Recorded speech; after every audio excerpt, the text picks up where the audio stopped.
turn your little button off for a second? Sure.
I thought we were going to have a non-controversial night.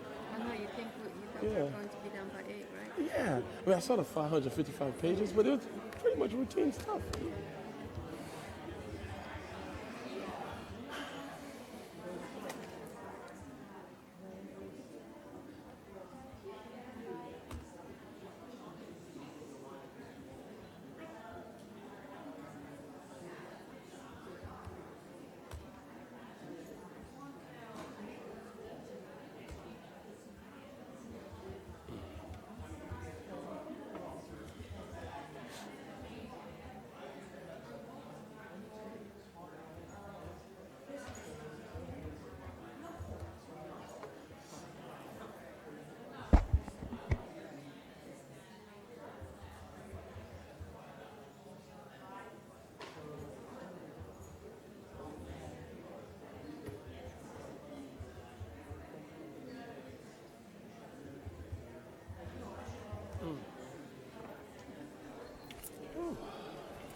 I just feel like stretching, but I can't.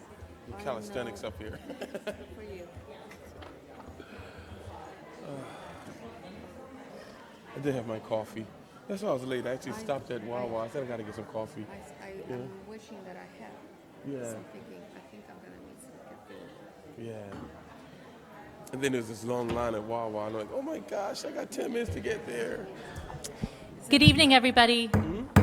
I'd like to call this meeting back to order. Please join me for the Pledge of Allegiance. Pledge allegiance to the flag of the United States of America and to the republic for which it stands, one nation, under God, indivisible, with liberty and justice for all. All right, welcome to the Princeton Council meeting of September 23rd, 2019. And we will start with announcements, and I'll start on my right with Councilwoman Niedergang. Any announcements this evening? Thank you, Mayor. I have a few announcements from some of our committees. From the Princeton Environmental Committee, they are co-hosting, along with the library, an information session on keeping backyard hens. That will be Saturday, October 5th from 10:30 to noon in the community room, and assuming the weather cooperates, on Heinz Plaza as well.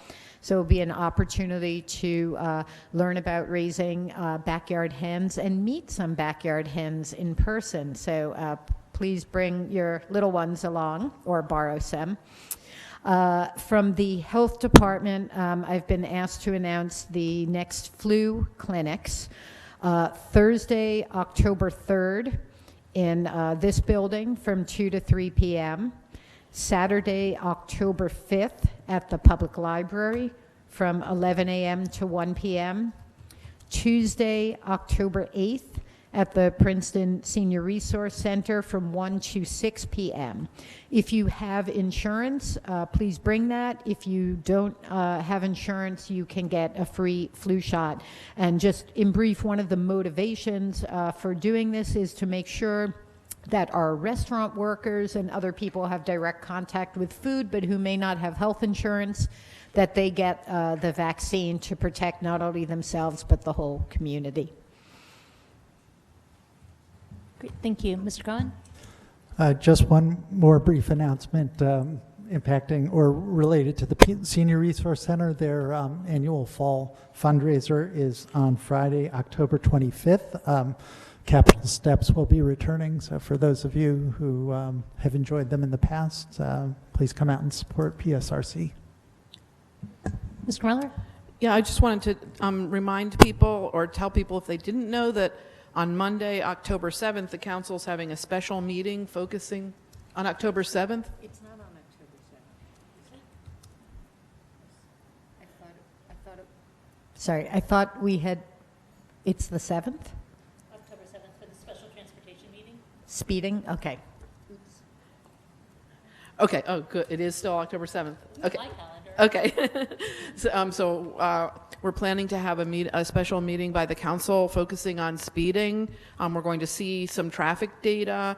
We're going to hear from the public, not about their individual roads there, because every road has speeding. But from what people, we want to hear what people think about how we lower speeds and talk about how aggressive the town should be or should not be in putting in new speed humps or speed tables and things like that. And we're hoping to hear from the traffic patrol too. So put that on your calendar for everybody who cares about speeding. Ms. Quinn? Ms. Fraga? Just some brief ones. As you know, at our last meeting, Council passed a resolution to establish Indigenous Peoples Day on the second Monday of October. And the Civil Rights Commission is working on putting a list of what other organizations and community partners are already planning so that we can put that out to the public who may be interested in observing that day, which this year falls on October 14th. And then on October 16th, the Permit Parking Task Force is preparing to host a permit parking meeting that will be open to the public to provide input. We're looking at to get input from residents and our business community on parking needs and concerns.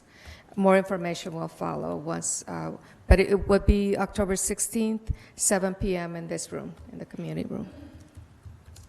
Just one announcement. Thank you, Mayor. The Corner House Foundation is presenting Moving Color, an art exhibit fundraiser to help fund Corner House's substance abuse prevention and treatment programs, featuring the art of Luke Erickson. It will be held at the former Borough Hall at 1 Monument Drive on October 9th of this year from 1 p.m. to 9 p.m. with live art performances at 2:30 p.m. and 7:30 p.m. So please come out and support us as we raise money to fight issues such as youth vaping and opioid abuse. Thank you. Great, thank you. I have a few announcements. Many of these are road announcements. So the first is, hopefully most of you have heard that there's going to be a major project on Alexander starting on November 6th. So we are doing everything we can to prepare for that. The DOT, New Jersey Department of Transportation, is going to be hosting a public information session on Wednesday, September 25th, from 6 to 8 p.m., and that is going to be at the Old Borough Building at Monument Hall. The project, it's actually 2 bridges are being replaced, the county bridge that goes over the Stony Brook, and then the state bridge that goes over the DNR Canal. This is much needed work because, as we know in the past, there can be emergency closures because both of those bridges are structurally unsound. But it is going to be it is going to be the generator of a lot of traffic when Alexander is closed. So we're working DOT is going to be putting up variable message boards that will help people let them know the speed to get into town using different routes so you can make adjustments as you're driving. We're working with the merchants to make sure that people are still coming into town to do their shopping and dining when it's not rush hour, and hopefully the traffic won't be quite so bad. And Greater Mercer TMA has offered to work with any business to help them put together a transportation plan for their employees, so we're also trying to help get the word out about that. In the meantime, the New Jersey Department of Transportation is doing work on 206. If you've been there, it's a project that goes from Nassau Street all the way to Trenton. They're doing the Princeton part first, so you probably have noticed them putting in the curbing, and they're going to be doing repaving. Most of that work is happening overnight, but there will be, if you're there at night, occasionally there's going to be detours. In addition, PSE&G is still doing their work in town, replacing gas lines, and this week they're going to be on Snowden, Wheat Chief, Scott Lane, and Horner Lane. And they're going to be on Route 27 starting September 30th. And that's expected to be both nighttime and daytime work. And then 2 final announcements.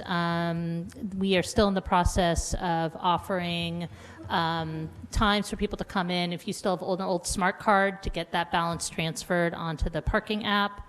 They're actually in the clerk's office tonight through 8 p.m. and you can check on the website for different hours. You have to come in person to do it because it's a slightly complicated process. But there have been plenty of people coming in to make use of that. And if people haven't seen the data, I'm happy to share that with council. And then finally, I'll be holding my monthly Meet the Mayor hours at the Princeton Public Library on Friday morning at 8:30 a.m. to 10 a.m. And are there any staff announcements? Yep, the chief. Thanks, Mayor. I just wanted to take a quick moment to recognize 2 retirements that we've had and are having in the police department. Sergeant Fred Williams, 20 years with us, 25 years in law enforcement, took our Safe Neighborhoods Bureau, our social media footprint, our community outreach to just absolutely tremendous heights. And it's all where we are with that is a tribute to him. He retired at the end of last month, and I've talked to him almost every day since. I think he wants to come back because he misses us, but he's enjoying retirement as well. And at the end of this month, we will be losing, I say losing, but you know, he'll be retiring, George Narvaez. Again, he has taken our department, our outreach, our community policing initiatives, so much time he invested on his own things that he did that we didn't even know about, that he did in our community that we would find out without him even ever telling us. He really epitomized the philosophy of community policing. He did it when nobody was looking, when nobody was asking him, out of the goodness of his heart. And he's been a mentor to many, and we're going to struggle to replace the positions. We'll never replace them, but we're in the, you know, we're hopefully they've mentored, which I know they have, and somebody will step up and not take their place, as I said, but take their positions. So I just wanted to wish them all the successes and let everybody know that they were leaving us. I'd like to add, as I mentioned to Chief Sutter, that as a testament of what they have contributed, the impact that they've made in our community, I actually had members of the community reaching out to me asking if we're doing something for them because they'd like to take part. So I would like to follow up on that because I think they would definitely want to thank them in person. Did you want to make a correction to your announcement? I was wrong. It's the meeting on speeding is the 21st, October 21st. All right, You want to say it again, Eve? Are there any other staff announcements? Nope. Okay, so we'll move on then to our proclamation for this evening, which is a proclamation establishing October 2nd, 2019 as International Bike and Walk to School Day in Princeton, New Jersey, and people can read the text of that proclamation in the agenda packet. And next we come to our presentation of this evening, and I'd like to invite up representatives from the Garden Club and the Princeton DAR.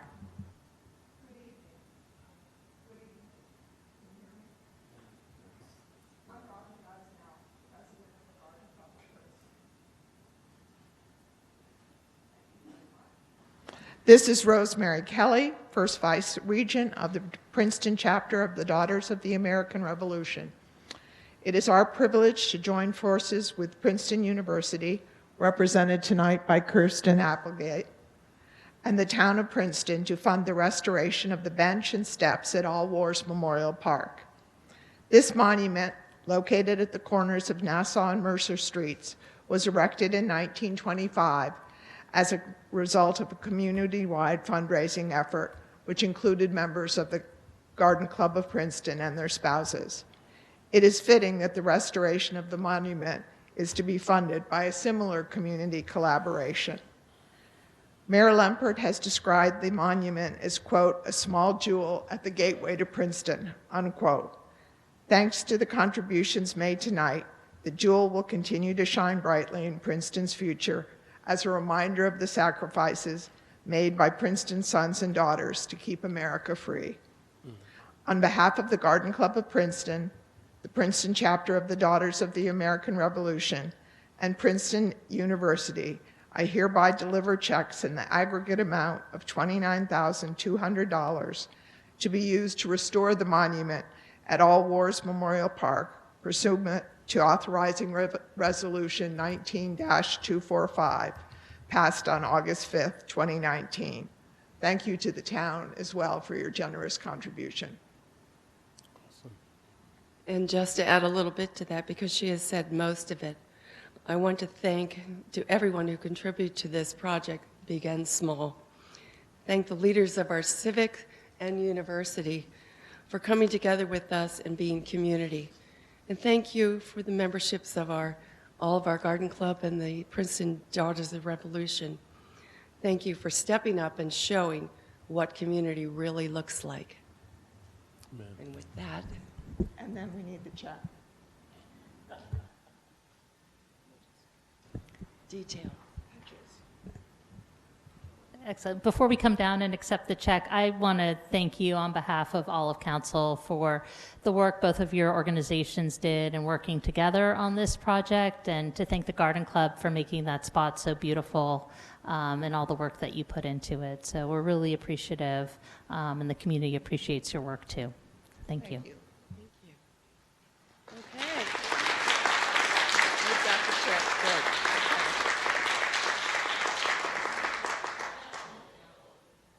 So photo op. Photo op. Here we go. She's going Rosemary. to tell us where to stand. Where you tell us. Yeah, we got it. Talk.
Okay, now we come to the public comment portion of our meeting. Before we start on public comment, I know a lot of the folks here are interested in commenting on the issue with the intersection. So I'd like to ask Mr. DeShield if he can give his report on what's happening with the Cherry Hill Mount Lucas intersection, and hopefully that will help answer some of the questions and concerns before we hear the comment. Go ahead, Mr. DeShield. Thank you, Mayor. Sorry. What I'm going to go through is two items, both the intersection and talk a little bit about the fuel station. And we'll start with just giving everyone an update on the fuel station. First, I'd like to inform Council that there is a policy in place where fueling a municipal vehicle is to be done between the hours of Monday through Friday, 7:45 to 9 a.m., and 2:30 are not to be provided during 7:45 and 9 a.m., and 2:30 to 3:45 in the afternoon. This policy in place, I must acknowledge and apologize because there have been violations of that policy, but I have emphasized to staff that the need to follow this policy. We have instituted a monitoring system and some protocols that will identify those vehicles who are in the facility during those hours, and we can deal with those appropriately. We'll share that information also with the Board of Ed in that situation. Just want to give kind of some background on the fueling station and where we are in the process. In the beginning of September, around September 9th, the Public Works Committee saw our first draft of an evaluation that was done by a group of citizens that took a look at some alternatives for the fueling station location. They include Harrison Street, the police department parking lot, Valley Road School, and the courtyard parking lot. That analysis was shared with the Public Works Committee. We then, on the 16th, met with that subcommittee and staff and provided them additional information. We also went out to a number of the site staff, went out, made some comments. We actually did a kind of a drive-through or demonstration at the Harrison Street area with fire trucks to see whether the location could work. We prepared a report that then we shared with the citizens group around the 19th. We've then produced what we call a matrix that gives all the pros and cons of all of the individual sites that were identified. That will go to the Public Works Committee in October, and it also will be reviewed in public.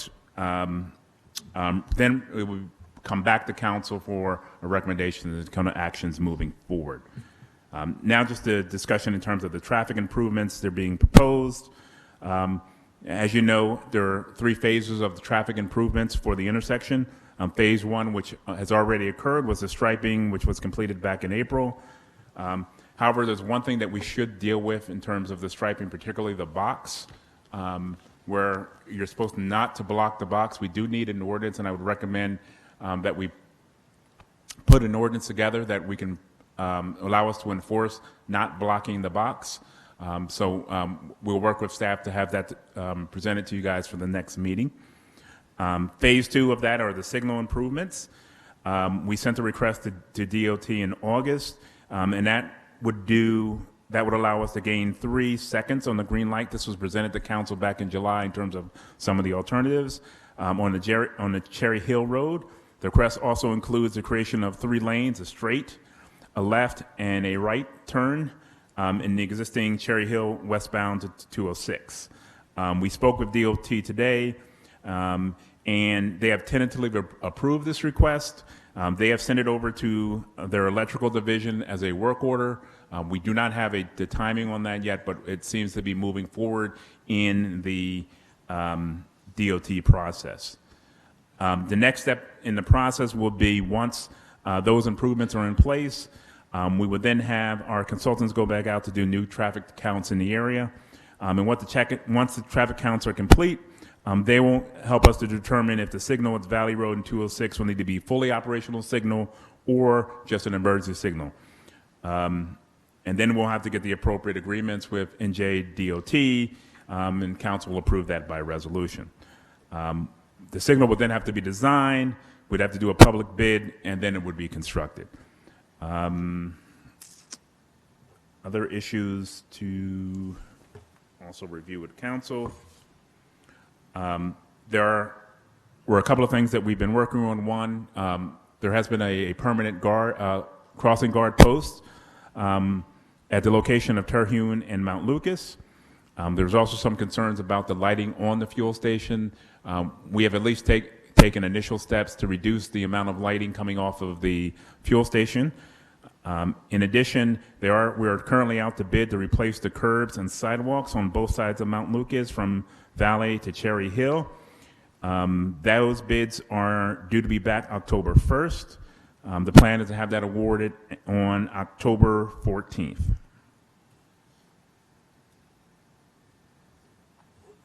And that is my update. Okay, thank you. Yep, Ms. Niedergang? Just a couple of quick questions. The fourth alternative site you referred to, I think you said the courtyard parking lot? That's what Councilman Cohen? No, I'm sorry. It's the River Road, not River Road, I'm sorry, Valley Road School courtyard. I said it as two different things, All right. sorry. And the second question is, I think we've talked about this a little bit before, but the mere fact of a box painted on the ground does not, to me, convey the message that you're not supposed to block it. And I know that we talked once before about possibly striping it or something like that. Or there's some way to emphasize the point of the box, because I think clearly, as shown by the pictures that some of the residents have submitted, and anyone who's been in that intersection can attest to that, a lot of people either don't know or don't care what the box is supposed to symbolize. I can absolutely bring that to the engineering department, and I believe at the last meeting they said that it may be possible. I will follow up with them. Are there any other questions from council before we open up the public comment? Okay, I do have a big long list here, so I'm going to read off 3 names at a time, and if we can just come up when you hear your name, and then we'll go on to the next 3. So we'll start with Lisa Wu, Tinica Teo, and Louisa Clayton. Good evening, all council member. Last time I complained about hit and run in Princeton Seniors Resource Center, and last week I had a conversation with Director Dr. Dyson. He told me, actually, he was told it's police business. I just confirmed with Chief Sutter. He say it's not belong to police department. It's actually whoever owns the property should install the camera. So we can, ask Chief Sutter right now, because I need to have an action taken. It's been 2 weeks. If you don't do it, I will keep coming back every 2 weeks, make sure this doesn't happen again. We cannot allow hit and run happen in Princeton, and I'm very angry. So can we ask Chief Sutter? It's not his. I'm not sure I understand what are you asking for us to install That's right. cameras so Yes. that the parking lot's under surveillance? That's right. No, yeah, you know that, 2 weeks ago. Okay. And Dr. Dyson told me that somebody in the council member told him it's a police department, and he just confirmed it's not. Excuse me, can you? I'll try to clarify. So what I was saying to Mrs. Wu is we don't physically aren't responsible for installing cameras or on any property, really, right? We give, even public property, we give advice. So we would be more than happy. I could reach out to the manager, Dr. Dyson, at Investigation. and Yeah, that's we can make a security audit. We can make suggestions on the placement of cameras, but we can't physically require someone or a municipality or any other institution to do that. We make suggestions all the time with regard to the installation of cameras on all types of property. So I'd be more than happy to send somebody there to make suggestions, which we have people that are trained in making suggestions with regard to security systems.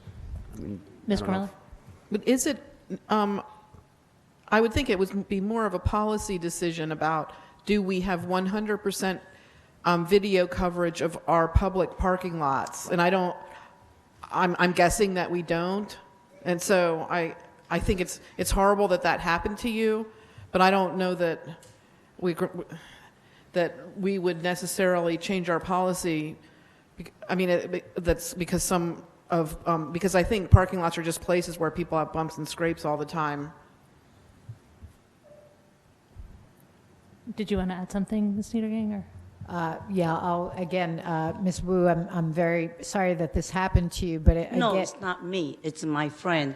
He's Okay. patron of Okay, the yeah, center. but I would support what Ms. Krumiller, this is the first time a couple of weeks ago that this has been brought to our attention, so I think we'd need to look into what our policy is, what kind of coverage we have now, what the cost would be to Install add the camera? extra cameras. I mean, I'm not sure that everybody wants that kind of surveillance. That would be an issue as well.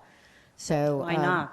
A senior center, is that what you think? It's not necessary? We are not important? I personally think there are civil liberties concerns, and I'm skeptical about adding What? additional cameras where people are being No, that's to watched. prevent crime to happen. Okay. Because- Thank you for raising the issue. My recommendation is that we can put it on the public safety agenda, and Yes. public safety can take a look at it. Can I But we ask to can't be get into a full notified? debate here. Can I request to be notified after the decision you make? Because I Yes. need to know. Yes. we Thank will. you very much. Thank you. Good night. Okay.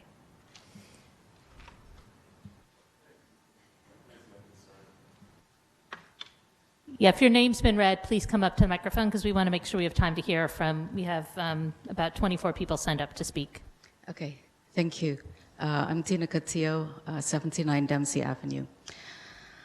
Last Saturday, I was biking downtown Witherspoon Street, and on the opposite side of the street, there was a line of cars on their way to Strattemberfest. The freebie jumped the line and was followed by no fewer than 5 private cars. I found myself facing an SUV which was going the wrong way in my lane. And then the driver got mad at me, waving for me to get out of the way. The entitlement. I was ready to run that SUV over with my bike. I'm glad you see that this confrontation is not a fair match. So I'm here today to talk about fairness. At the climate strike last Friday, young people were demanding not just climate action, but climate justice. Let me translate that for you. I have heard you say that it helps for you to pass a proposal if advocates show up in this room before you vote. I get that. But this is democracy of the loudest. And look around you. Generally speaking, the people who show up in this room are not particularly representative of Princeton's population. You like to hide behind saying, we have to do what the people want. But that's only fair if you hear all the people. For instance, you don't hear from your constituents who are being read to a bedtime story right now, or their parents. Even as you make decisions about bike infrastructure that could keep them alive on their way to school. Instead, you find yourself listening to the shouting of entitled adult car drivers. Where's the climate justice in that? You also don't hear from those who are reluctant to show up on the radar screen of officialdom, or who are working jobs at restaurants right now, even as they are disproportionately represented among the town's bike riders. Where's the climate justice in that? You don't hear from the people for whom you are building affordable housing, thank you, but as far away from town center as possible. They have to cross 206 to get to the bus. Yeah, it reduces the shouting of NIMBYs, but where is the climate justice in that? I'm here to ask you to please build more fairness in your decision-making process. You are here to serve all Princeton residents. How? Well, you are smart people, and I trust that you can find a way to make sure that the vulnerable among us are not run over by the SUVs of entitlement and people who are not willing to even wait 20 seconds in the air-conditioned comfort of their cars. In the words of Greta Thunberg, until you start focusing on what needs to be done rather than what is politically possible, there is no hope. Thank you. Thank you.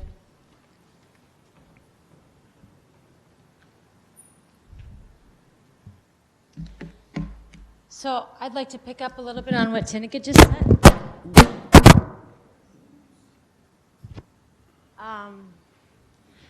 Because I think I and a lot of the neighbors here are here to speak to the bikers and the pedestrians that are suffering from this traffic situation up the street. The traffic is horrendous. It was never safe there, and now all these changes that have been made by closing down Terhune, by adding the fueling station, have exacerbated the problems. I believe you've all seen the traffic diaries that have been sent out the last few days. Mark, I saw you pass by the intersection at 8:20 this morning. If you had arrived 10 minutes before, you would have been caught in a real mess. You might have even been caught on camera. Maybe you want to come a couple minutes early tomorrow morning and work and you can experience it for yourself. What our kids experience every single morning when they're trying to get to school. So I do want to clarify the record a bit. I am on SPRAB, the Site Plan Review Advisory Committee, which Mark referred to as a citizens group. We have a subcommittee that's studying this fueling station situation because there was no proper evaluation done of any other sites. We asked for it. You weren't able to send us anything. So it seems like nothing was ever done. So we have now taken it on to do that. We proposed 4 sites, including the one here. We received a spreadsheet from Deanna Stockton last Friday before our meeting on Monday the 16th. The SPRAB subcommittee members offered to add some comments to that. We turned it around very quickly and got it back on Wednesday the 18th. It is now Monday the 23rd. We haven't heard a peep. And I'm now interested to find out that it's not going to be sent off until October. I feel like the pace of movement here is like a snail's pace. I mean, someone's going to get killed in this intersection before you even make any kind of movement whatsoever. The sidewalk bid project that went out last Friday is a shock to me because it means to me that you have completely discounted the idea that this fueling station will ever be moved. You're about to spend millions of dollars or whatever to put curb cuts in, to put a sidewalk in, and then you're going to move the fueling station? I doubt it. If you're talking about widening the street to create more lanes for traffic, where are you going to get that land? From the residences across the street? Or from the place where the fueling station is now? Where's the plan? Where is it drawn up, considered, all of these issues on a piece of paper for people to see? There's never been a plan of that. You do a traffic study here, you approve a PFARS construction project there, you relinquish the deed to a road here. Let's see it all together. That's what you do. That's what architects do. That's what planners do. That's what engineers do. Why isn't it happening here? And then, of course, the whole issue with the NJDOT. We'd like to be able to make a left turn on to 206 at another location besides Cherry Hill. That would alleviate some of this traffic. Can we just start doing it on Valley without a light? We did it on Terhune without a light. I mean, let's make some movement here. Nothing happened over the summer. The last public meeting we had on this issue was in April of 2019. Absolutely zero happened over the summer. We are now at the end of September. You should be embarrassed. And I am a municipal volunteer. I've been a municipal volunteer for 10 years. I walked my kids to school for 13 years.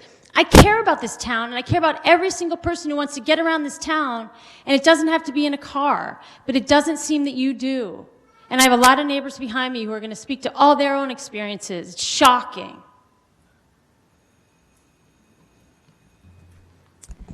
Thank you. So Huck Fairman, and then Dana Molina, and Dennis Scheel. Hi, again, I'm Huck Fairman. I live on Mount Lucas Road. I'm here to speak about the refueling station. I have recently come in upon some concerns aside from safety and traffic issues. Namely, it's a question of health and the environment.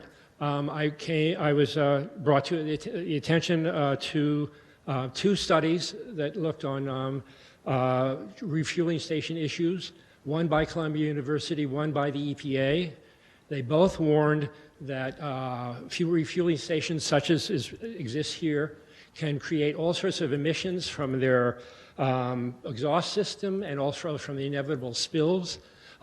These emissions include carcinogens from benzene and other dangerous chemicals. And these studies warned that schools and people walking by such locations should not be put, schools should not be put near the fuel refueling stations, nor should other public facilities such as the swimming pool and the playing fields. As you know, a lot of kids and other people will walk or bike past the refueling station now. That has turned out to be not a healthy environment. They found that the emissions are 10 times what was formerly admitted to be, and these that amount of emissions is just something that we should not bear. Ironically, the town is putting a first aid station, and right next to it they're putting a refueling station with emissions, carcinogenic emissions. Unfortunately, this is emblematic of the lack of forethought on this whole idea of the fueling station. So not only does it affect people in the schools here, it affects the pedestrians going by, but it also affects the people living in the area on Mount Lucas, on Terhune, on Jefferson, Laurel, and so forth. The wind-blown emissions will go to all those houses. Is that what we want to deliver to the people in Princeton? So I'm hoping that the fuel station will be moved entirely. Thank you. Can I just ask a follow-up? Mr. Fairman, did I understand you correctly that somebody's been monitoring the actual emissions at the site and there's a report on No, this is a general study done by Columbia University and the EPA on similar, but not this fueling station. Thank you.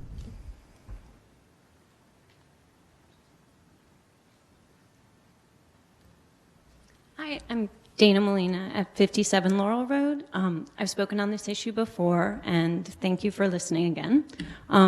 My concern is threefold. One, when the plan for the changes at the intersection were introduced, in the one plan that I did see, as part of that discussion of seeding Terhune Road, there was confirmation from the town of approval of a left from Valley onto 206. That wasn't in the town's purview to actually approve, but my understanding was everything would be done to make that happen. In Mark's presentation today, he's suggesting that that is no longer at the forefront. We're focusing on Cherry Hill's improvement. I didn't hear a concrete update as to what's going on with the state. I know the state turned us down, in fact, even before we ceded the road to PFARS, and it is a major issue. Even if we improve Cherry Hill, the traffic coming down from Cherry Hill was alleviated before because some would go to Terhune and some would go to Cherry Hill and it would dissipate. It was bad.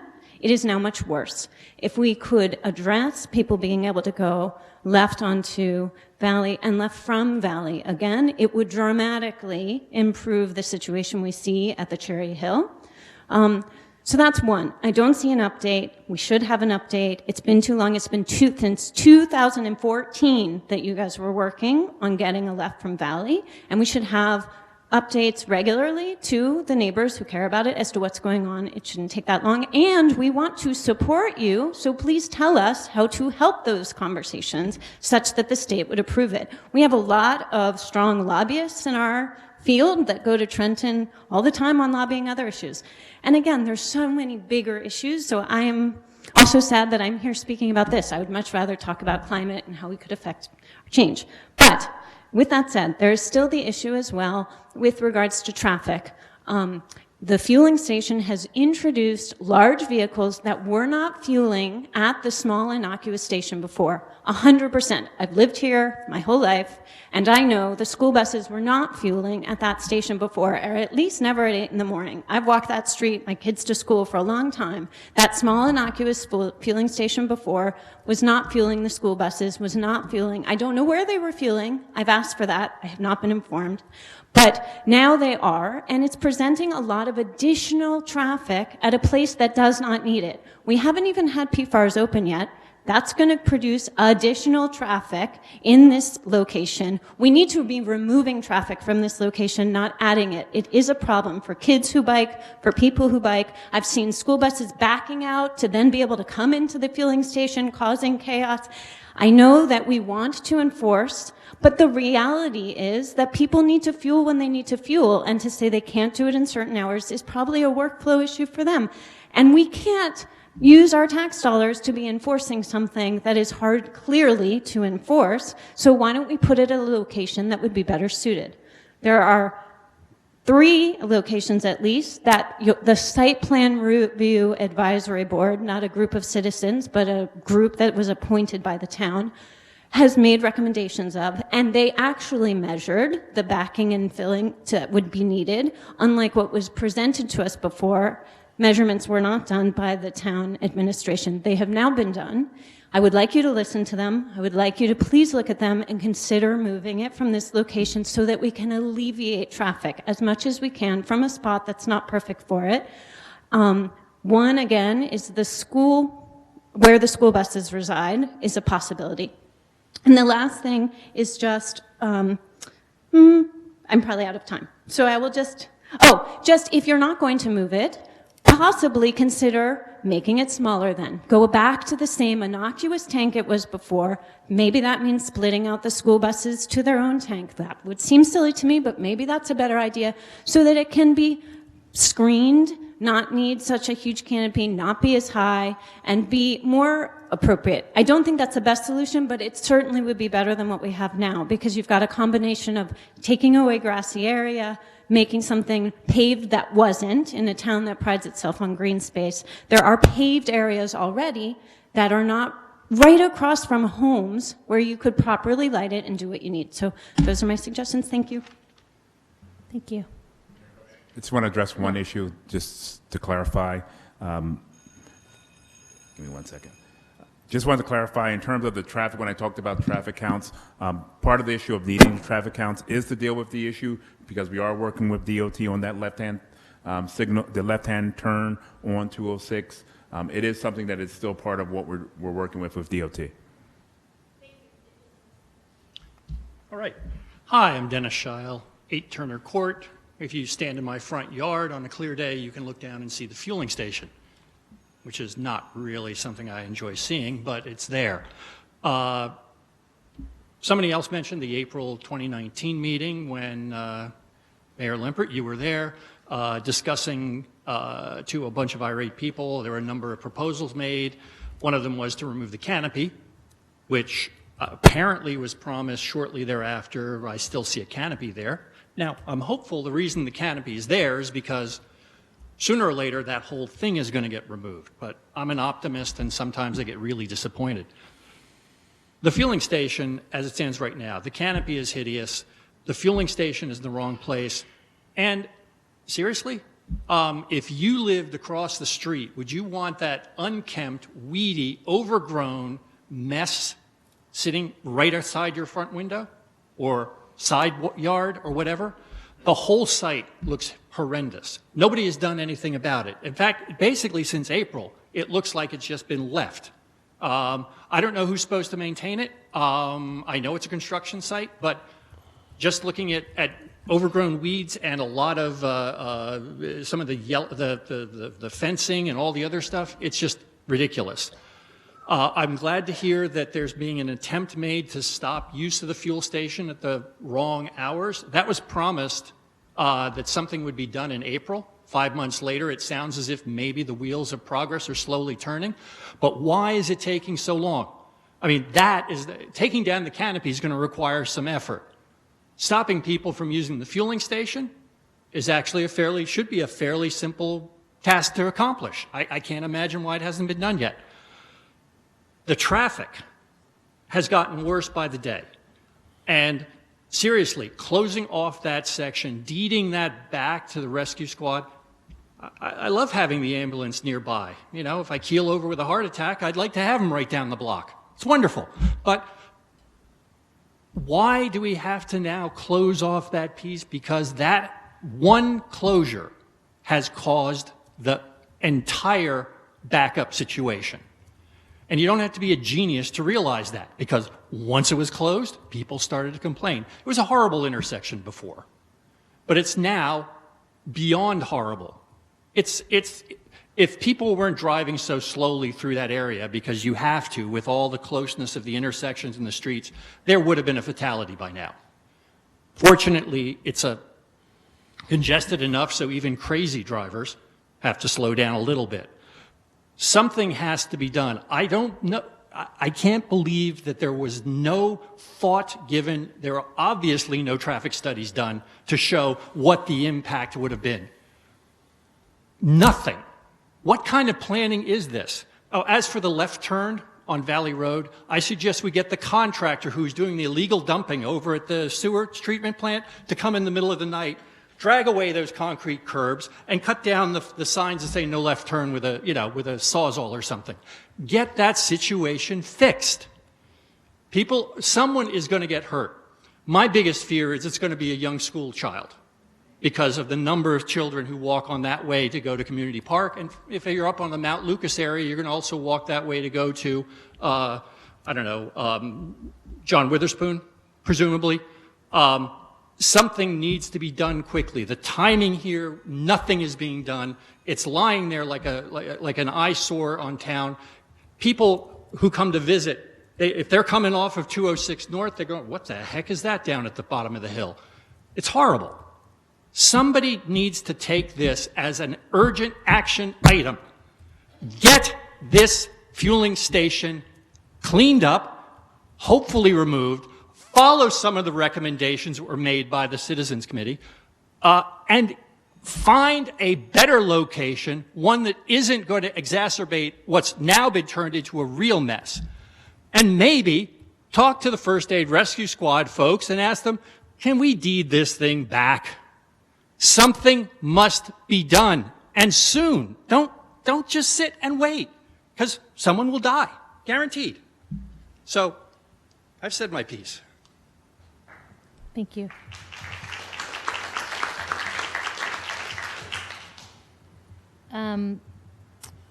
Paul Rader, Bob Hawley, Dale Rands, and Jessica Kohler.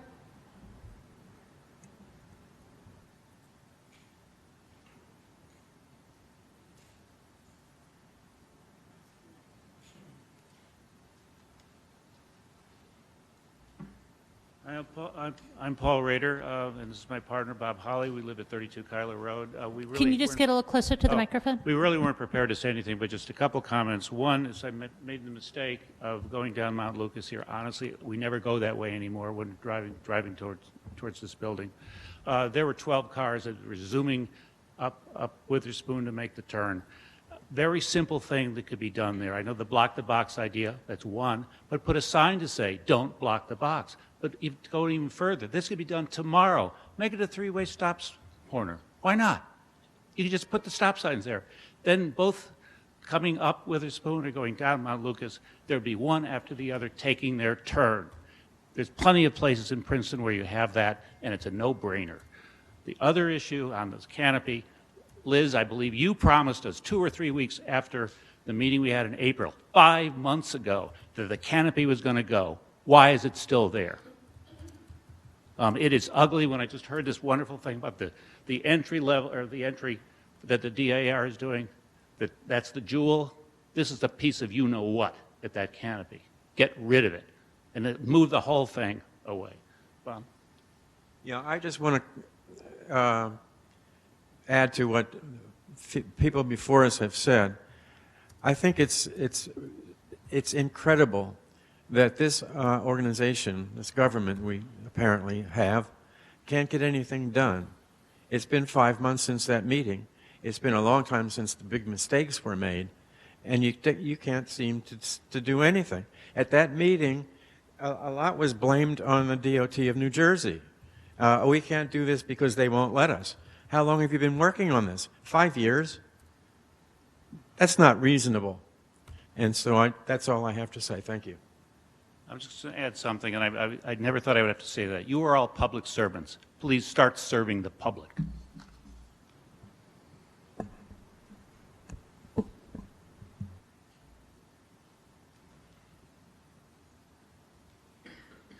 Good evening. My name is Dale Rounds. I live at 11 Terhune Road, up the street, and I've been there for about 21 years. Raised my kids there. I've walked through that intersection. I know what it used to be like, and now I know what it's like today. The process of putting the PFARS building there all the way through to today is some of the worst governance I have ever witnessed. I expect more from my town. The traffic is horrific. It's an eyesore. Our children are no longer safe there. They're less safe than they were before. Shame on all of you for letting this happen. You're smart enough. You're public servants. You profess to care about this community, and it is not to be exemplified in this particular situation. And it's time for you all to admit mistakes and make it right. It's too late to move the PFARS building. It is not too late to move the fueling station. It is not too late to rectify the fact that you should have taken care of the traffic before you approved the building. Do it. Get it done before a child is injured and someone is hurt. I'm Jessica Kaler. I live at 27 Terhune. And like Dale, I've raised my kids here for 21 years. And I'm really sad to see what's happened at the bottom of my road. The fueling station is 4 times the size of the fueling station that was there before.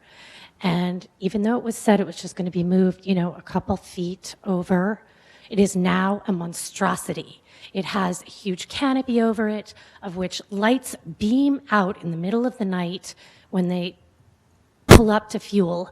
It's unbelievable. I just can't believe that this monstrosity is at the bottom of that road, which once was a beautiful green piece of grass, is now this. I'm so unhappy about the fueling station. Sorry, that's all I have to say.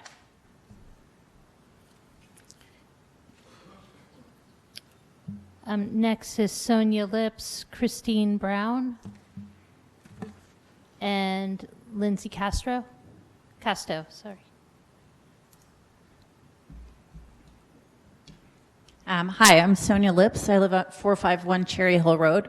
I've lived in Princeton for 5 years now, and I've driven down that road for 5 years. Have 2 kids in high school now, but started at CP, JW, now the high school. I cannot believe what a change it is at that intersection. I've actually reached out to the township about the safety on Cherry Hill as well. There are, in general, I just think that there's a few true safety concerns. If you look at Cherry Hill, if you look at the intersection, I've heard rumors that they want to make a school out of that Valley Road location, which would make the traffic even worse. I was already worried about that before all this even happened at the intersection. It's not safe. I have my kids biking down that hill. They text me when they get to the bottom to make sure so that I know, hey, Mom, I'm safe. I made it. And it just can't happen. Like that, something has to be done about it. I think that intersection at Cherry Hill needs a left turn, an official one, the same as that you're proposing for Valley. And I think all issues are important, but I think they're all related. So that's it. Hi, Christine Brown. I live in 168 Laurel Circle. I have a high schooler and I have twin 10-year-old fifth graders at CP.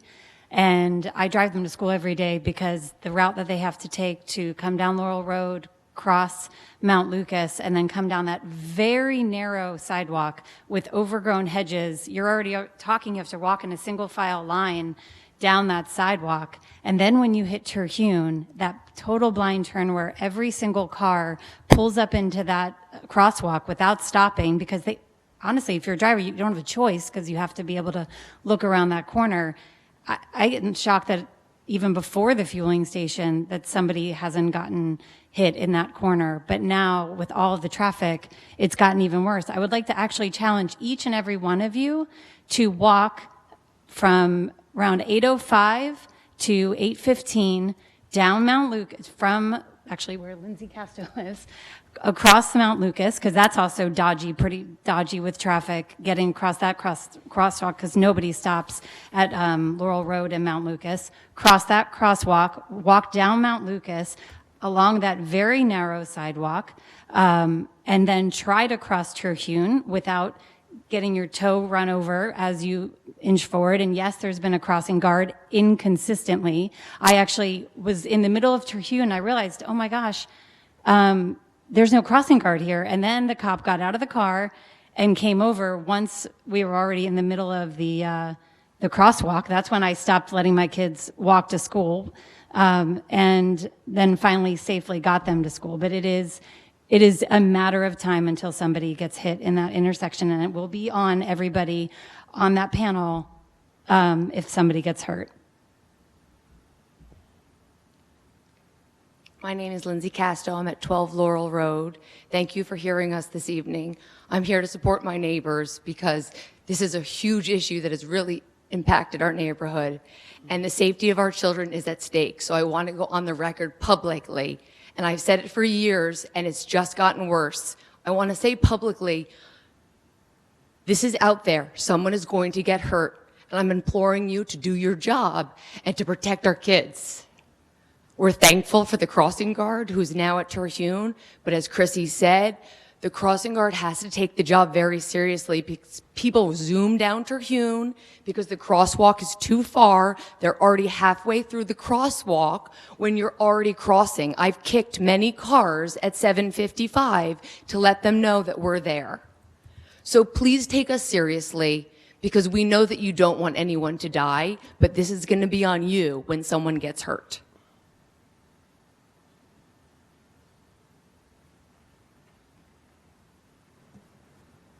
Thank you. And just to respond to a couple things that have been said. So I'm not sure if Mark had included this in your earlier report, but engineering is working on a redesign of the sidewalk there at the corner of Terhune and Mount Lucas to extend it further to make that safer, because we are aware that's a major problem with the cars coming down and them not being able to see, so they overshoot the stop sign line, that the configuration of that intersection is bad. So engineering is working on plans. The good news about those plans is we don't have to get them approved by DOT. So that's just going to be a step of designing it putting the funding in place and then getting it built. And I want to thank Louisa. I think you helped with some of the initial suggestions for that too. Mayor, I think that's actually part of the sidewalk improvements for which we've already approved the funding. Right. So I did hear the concern that we shouldn't be implementing the sidewalk improvements until we know whether the fueling station is being relocated, but I want to emphasize to us the life safety issues for the pedestrians and the bicyclists really take priority over the question of whether the fueling station is going to relocate. I know that the traffic issues around the fueling station need to be solved, but I do think they can be solved with policy keeping the vehicles from fueling during the rush hour. And I just want to emphasize to the community that we're trying to make those sidewalk improvements in response to your concerns, and that they should go forward.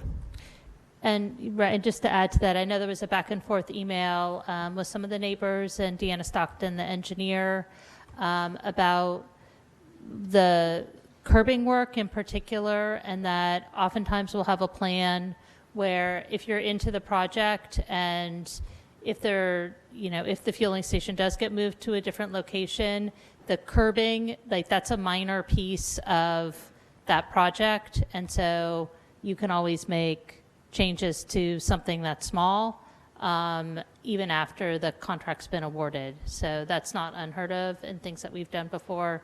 So, but I agree with Mr. Cohen that it's important for us to start getting some of this work underway. The other is about the canopy. I did make the promise that we take the canopy down, and I'm still holding myself to that. I'm hearing you, and I believe that it should not be in that location. However, if we are taking a moment to take a look now, if there's other locations, we also have a fiduciary responsibility to the town. And while the fueling station doesn't need the canopy, there's certain advantages to having the canopy. So if it were at a different location where the canopy isn't as obtrusive, then I think we'd want to move the whole thing. And so we don't want to take a step and then regret it and have to spend additional taxpayer money. So I understand that that nobody likes to look at it, but we don't want to rush with that and then have to pay for another canopy later. And I hope that is interpreted as us working really in earnest with the subcommittee from SPRAB at seriously looking, are there other locations where this can go? And we don't have a closed mind about it. I mean, we might end up in a situation where the other locations have other problems and it makes most sense to keep it where it is. It might result where we find another location that's a better spot for it. So we haven't made a determination on that yet. And we are working in earnest with that group to see what, if there's other things that were brought to light that weren't considered before. Okay, Grace Penn, Leslie Allen, and Lee Yanish.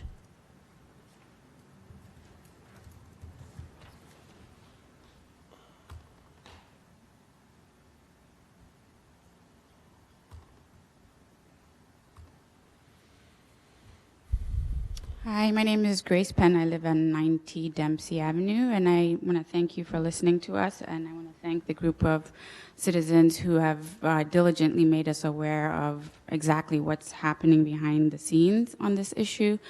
I have a couple of things I want to say, and I'll start with, it seems to me that you all, or the Princeton government, is moving at a snail's pace now that this issue has been brought to your attention, and it's all this due diligence, and let's find out what the best, fiduciary, what our fiduciary responsibility is, where beforehand you did not move at this pace. And when you want to, things can be approved very fast. And I just have a couple of questions. If there is a child who is hit there tomorrow, I guarantee you the whole situation will be shut down. I guarantee you. If something happened, all of a sudden there's going to be a reason to make all these hasty and fast decisions. This is an emergency in the waiting, and I would urge you to treat it as such. There are things that you can do immediately to make this better. I have three children in the Princeton schools. I have one who walks to CP every day. He has had to change his route because he walks on his own. I'm not with him. He doesn't walk down Mount Lucas or Terhune anymore. He takes an extra 5 to 7 minutes to get to school because of this situation. The other thing I wanted to talk about was the spillover effect. The same son that I'm talking about told me the other day he almost got hit on Valley Road. Why? Because the motorists are full of anger and angst, sitting through traffic, waiting, going around each other. It spills over. It's not just Witherspoon Street. It's everywhere else. And I can tell you the reason why I'm saying treat it as an emergency is this bridge closure is coming. It's coming. And while there's going to be traffic everywhere, there are going to be people waiting around, whether it's at the beginning of the school day or whenever. And what's going to happen is all these drivers full of angst, someone's going to hit something, somebody, somewhere. And then all of a sudden it'll be an emergency. So I really urge you to just take a second look at what it is that you can do now to make this better, instead of treating it as something that can happen in the future. Thank you.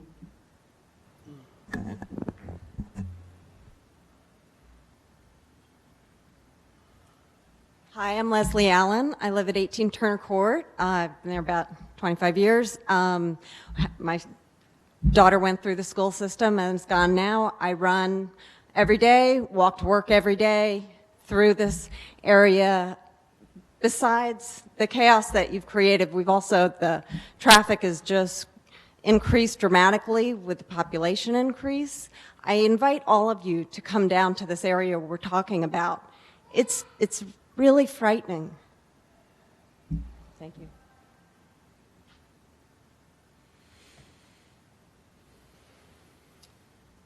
My name is Lee Yonish. I live at 35 Turner Court, and I echo all of the concerns that everyone here has voiced. This is a huge mess with a ton of moving parts, and I don't want to repeat what anyone says. I just have a simple question, which is, what are you guys going to do from a process perspective to keep us informed of decisions going forward? And how are you going to take our concerns into your consideration in this process, because there hasn't been a great example of that up till now? Okay, well, I'll try to address that. So, there's multiple issues here. So to tease it apart, we have put a crossing guard at that intersection to help immediately. And I know there was a day that was missed, but the chief is on top of that, and I don't want to put him on the spot, but I think after I'm done, maybe you can just talk about what a crossing guard is allowed to do and what they're not allowed to do, so there's clarity around that. There's a subcommittee of SPRAB that's been working with the engineering staff looking at the siting of the fueling station, and as that group I think it's going to come to its decision fairly soon, I would think. I don't know. I would hope. Yeah. I've been sitting with the group as well, and I think if you ask Louisa or Bill Wolf, we really are working in good faith to try to solve the problems. The issue is, of course, that all of the other locations have serious drawbacks as well as this.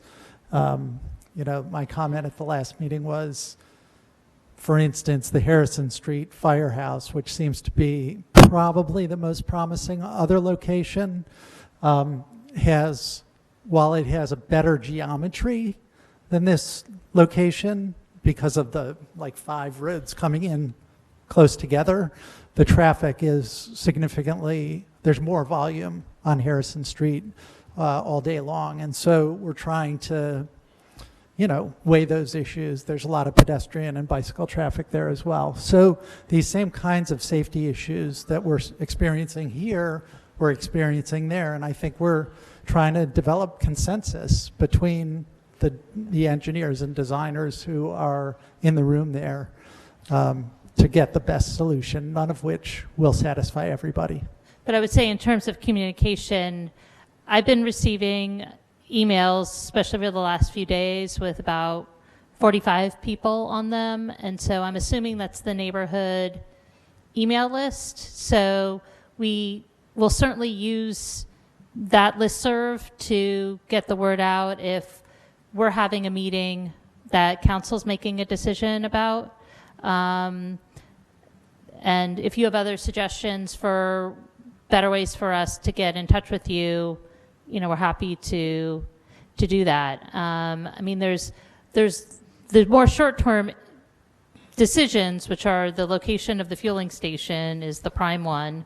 When engineering does the road project, we can give you alerts on when that construction's about to begin.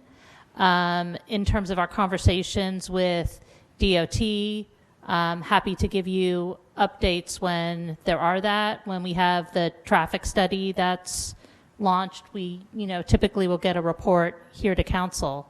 So when is the traffic study?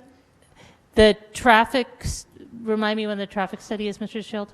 Once DOT makes those improvements with changing the timing of the light, we'll do another count, and then they'll do a study, and that'll be presented to council. Yeah, part of the back and forth with DOT is that they feel like the improvements on the light at Cherry Hill will be enough to solve the traffic problems in the area. We've been pushing back strongly that that's not going to be enough. And this is the thing. It's like we need to collect the data. So it's a two-step process. I want to talk about how frustrating it is. I mean, I share everyone's frustration dealing with the DOT.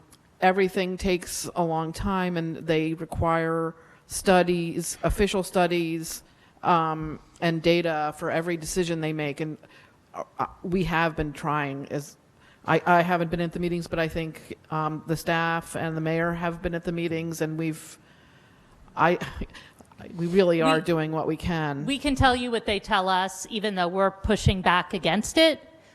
Part of the thing, if you look at a Google aerial map of 206, part of the challenge, everybody knows it turns, right?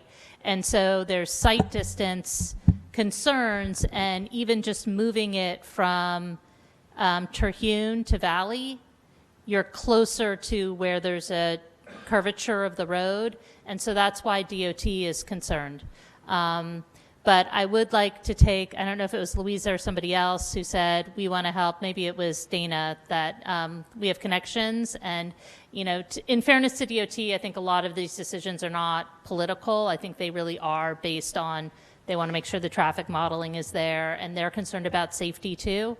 But any connections people have with DOT, see me afterwards, and I'm more than happy to bring a contingent with us next time we have a meeting with them. So we will do our best to keep you up to date. The next thing that you should expect is the report from this subcommittee that's meeting, and then we can keep you up to date on the other road improvements.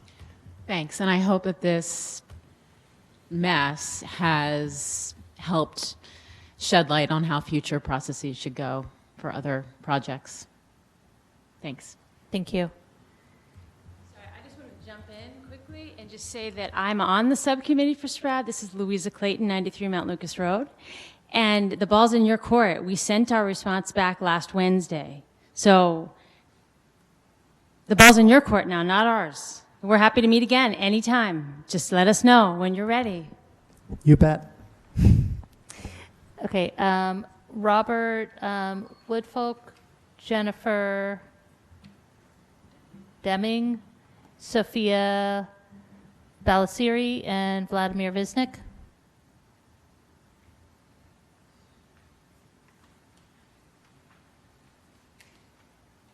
I drive through that area quite frequently, and I think the... Can you make sure you're closer to the microphone so we pick up your... Yes. And if you start with your name, please. I drive through that area quite frequently, and it is as congested as has been reported. What's happening now, this is anecdotal over the last couple of weeks, is that people are starting to behave rather bizarrely. They're in the stop sign that comes down from Mount Lucas. I observed someone who was sitting behind someone in traffic pull out into the intersection, somehow managed to dodge through cars. I was coming down Cherry Hill. There's a turn right only. I was in the lane going over to Terhune. This car went around me, jumped ahead of me, sideswiped me. I mean, I think there's a lot of rage that people are exhibiting. So it's not, you know, I've come down Terhune and not been able to make a right turn because the traffic was so backed up. And I really find it incredible to think that you're going to be able to that refilling, trying to control when people refill these big trucks is going to take a situation that was already really bad and that's been made absurdly chaotic and dangerous. But it's just bizarre that in a place like Princeton, people come here and they look at this and they think, what idiot is responsible for this? It's just abominable, and I'm disgusted to be a part of it. You really need to do something about it.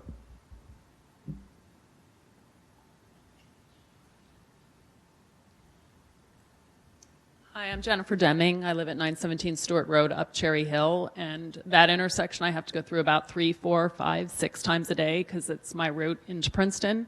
I have a new driver who I feel like takes his life into his own hands every time he leaves my house to go down and deal with that intersection. If the issues with DOT have been this long and this long-standing, we've lived in Princeton since 2016, I'm just surprised that the fueling station was ever put up. It just doesn't seem like any studying was done, traffic studies or anything. It sounds like we're talking about finally making some changes at Cherry Hill, but there's no way there's room for 3 lanes to do a right lane, a straight lane, and a left lane. I don't know where you think you guys can get the property for that.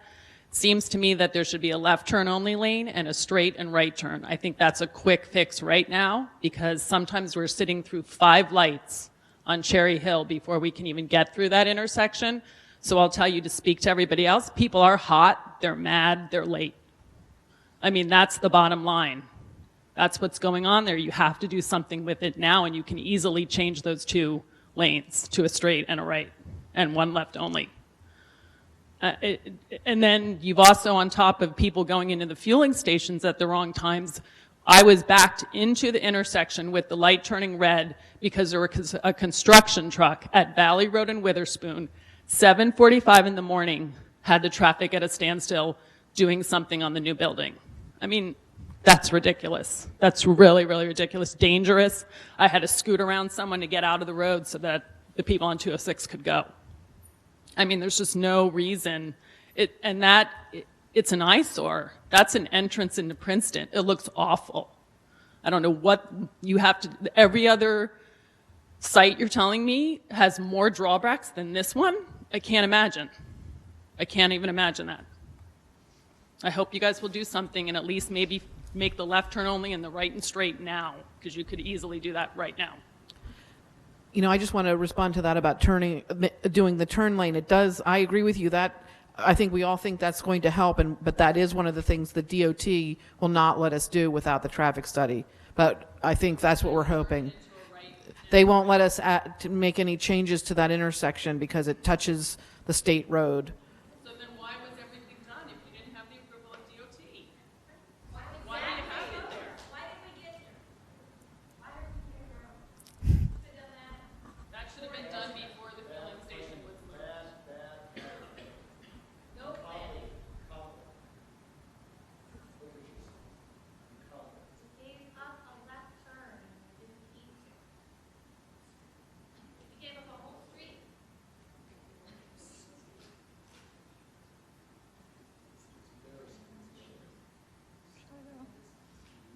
Hi, I'm Sophia Balestri. I live on 910 Stewart Road. I've been in Princeton for the last 6 years. And I have to say, in the time that I've lived here, I've witnessed a handful of the aftermath of car accidents. They've all been at this intersection and no other location in Princeton. It's obvious from what everybody has said today, there's clearly a crisis.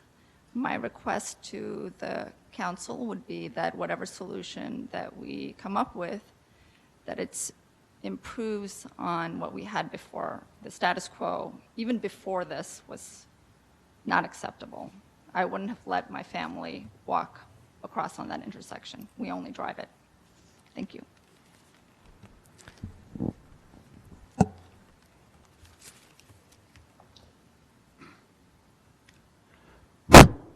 My name is Vladimir Višnjić. I may have an accent, but I have been in Princeton longer than many of you. I came here in 1978 with my wife. We were young, without children.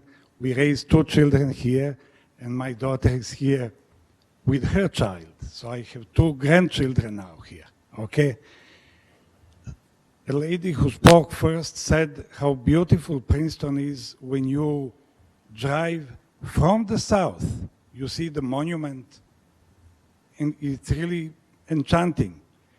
When you drive into Princeton from the north, what do you see? The first thing you see is this horrible conglomerate of a huge, ugly building. A gas station. Why do you keep calling it a fueling station? This is a euphemism, typical political language. You call it euphemism, it's like when the doctor says, we've had a negative patient outcome, instead of saying the patient died, okay? Why do you call it fueling station? This is a damn gas station. And it's bigger than many gas stations in Princeton. It's big, it's huge, it's tall, it has this huge light that you cannot even look at it. Why do they need this light, like a spotlight that they use for movies, to fuel gas? The building is incredibly ugly. The gas station is there with, nobody mentioned that, above ground gas tank. You always have this technical language, which is a sign of your political manipulation of us. You use technical language like what size of box? Who cares what size of box? We have a cancer patient and you discuss what kind of haircut you should give him. Should we have box of this size? This whole thing is a cancer in Princeton. It's a conglomerate, huge building, huge gas station, 3 or 4 schools, a lot of children, several narrow streets, very busy traffic. You guys should all be ashamed collectively for making this decision. And you use this language. When I hear this language, we are looking at all the options. I know the outcome. I know the outcome. Your only problem is in what language to wrap the negative decision that we will tell you. This gas station is not going to be moved, and you know it. And you are not telling us that. You are saying, oh, we are examining all the options and this or that. And when the situation, perhaps you hope, cools down, you will say, unfortunately, we did not find any other, so the gas station will stay there. The gas station is not moving. Tell us that honestly, if you can. And I think we should put at that building a stone plate with all your names and to say, like they put on famous buildings, here are the people who are responsible for this whole square and buildings and mess. Okay?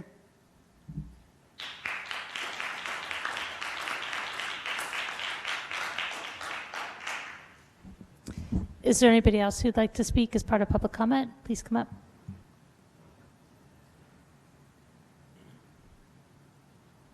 My name is Arthur Schwartz. I live on Stonewall Circle, and I'm the president of the Princeton Ridge Homeowners Association.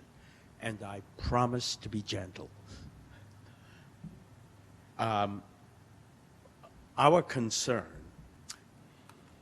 especially with the increased traffic, which is presumably temporary. The intersection of Cherry Hill and 206 is a real problem for our community, especially during rush hour. And one of the previous speakers voiced one of the solutions to our particular problem that I would like to bring to your attention and reinforce. The right turn lane at the corner of Cherry Hill and 206 is a time bomb waiting to cause trouble. Frustrated drivers regularly go straight through.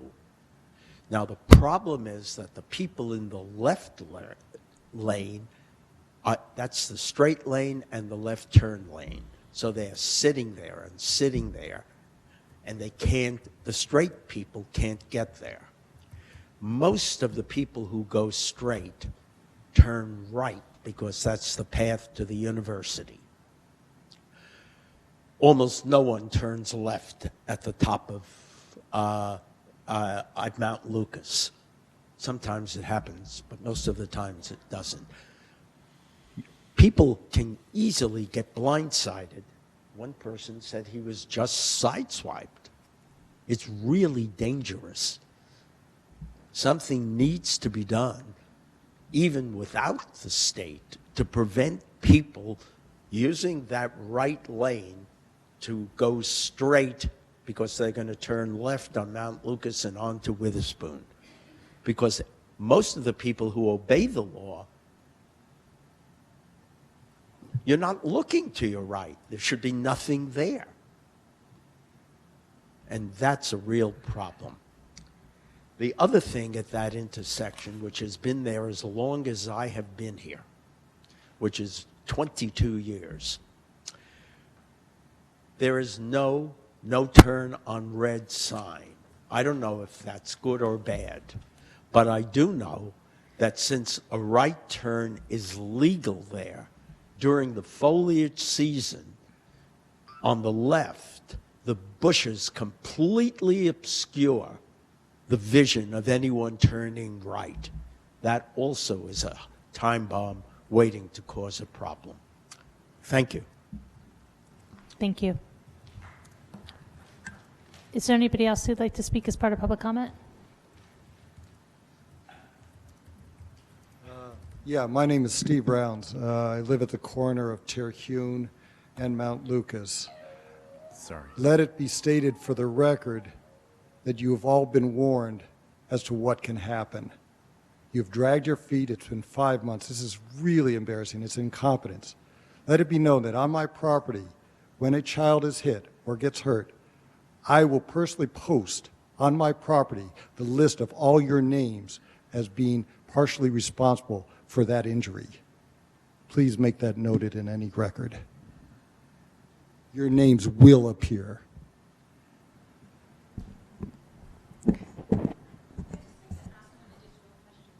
In my lifetime, there was the left from Valley Road onto 206. Was that forced upon the town to cede that left, or did the town determine that they no longer wanted that left from Valley onto 206? Because I'm just thinking, if that was a town's decision, couldn't we use that? Again, we've now ceded the left from Terhune onto 206, but I don't know why we got rid of the left from Valley onto 206, and if that was town or state. And I'm just thinking, to improve the speed of action here, we can say, like, look, we had a left from Terhune. I'm telling you, actually, I heard you, Liz, about the turn, but the visibility is actually a little bit better from Valley in a funny way, the way that turn works. You should look at it, because I've turned left from both places in my life, and it is actually a little better. I understood why we didn't want to have two, like 3 in a row was a lot. But now that Terhune's gone, perhaps we could speed it up by just saying to the state, look, we want to have a stop sign, no light, a stop sign and left back, and just bring it back, because it will alleviate 100% almost of the issues we're facing right now.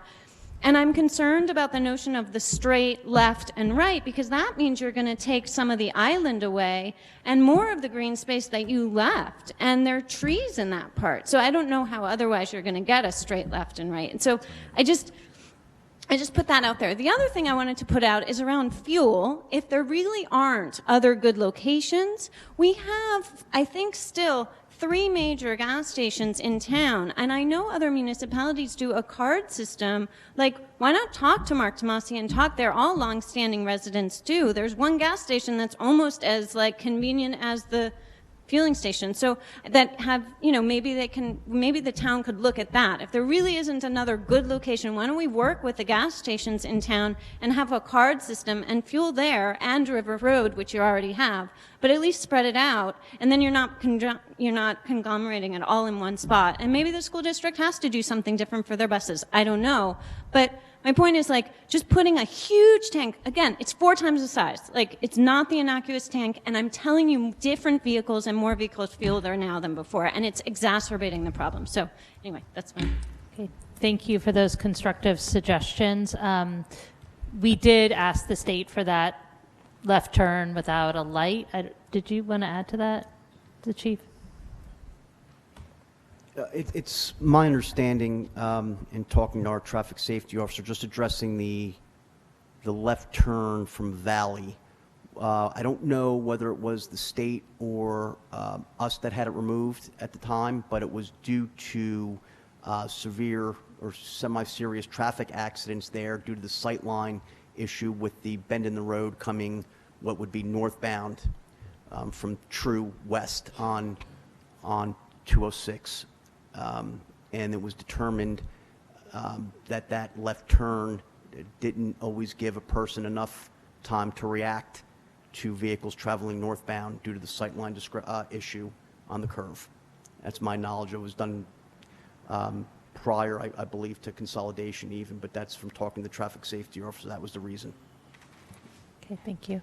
It's almost 9 o'clock, so I think if you've already spoken, if you want to be the last comment, that's fine. And then we have a full agenda we need to get to also.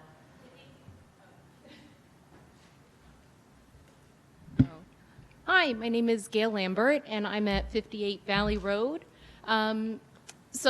This is all new news to me. My neighbor was kind enough to let me know this was happening. So part of what the gentleman in the green shirt, thank you for letting me speak, he mentioned about opening Terhune again. I don't know if that's even a possibility, but part of what I don't think has been brought up is the residents on Valley Road and sort of this collateral damage I think we're experiencing. The speed that people take when they finally get around that corner and start heading up is incredible. And the police are wonderful. Honestly, they're outside our house so much, like, we're very used to it and do a wonderful job, but they can't stop everybody. And I don't know that that's really going to be a solution, is having somebody parked there. Honestly, it's like most of the day.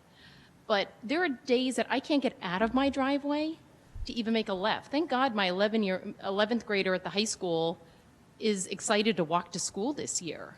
His older sister graduated. She always wanted a ride. It was ridiculous. We drove her.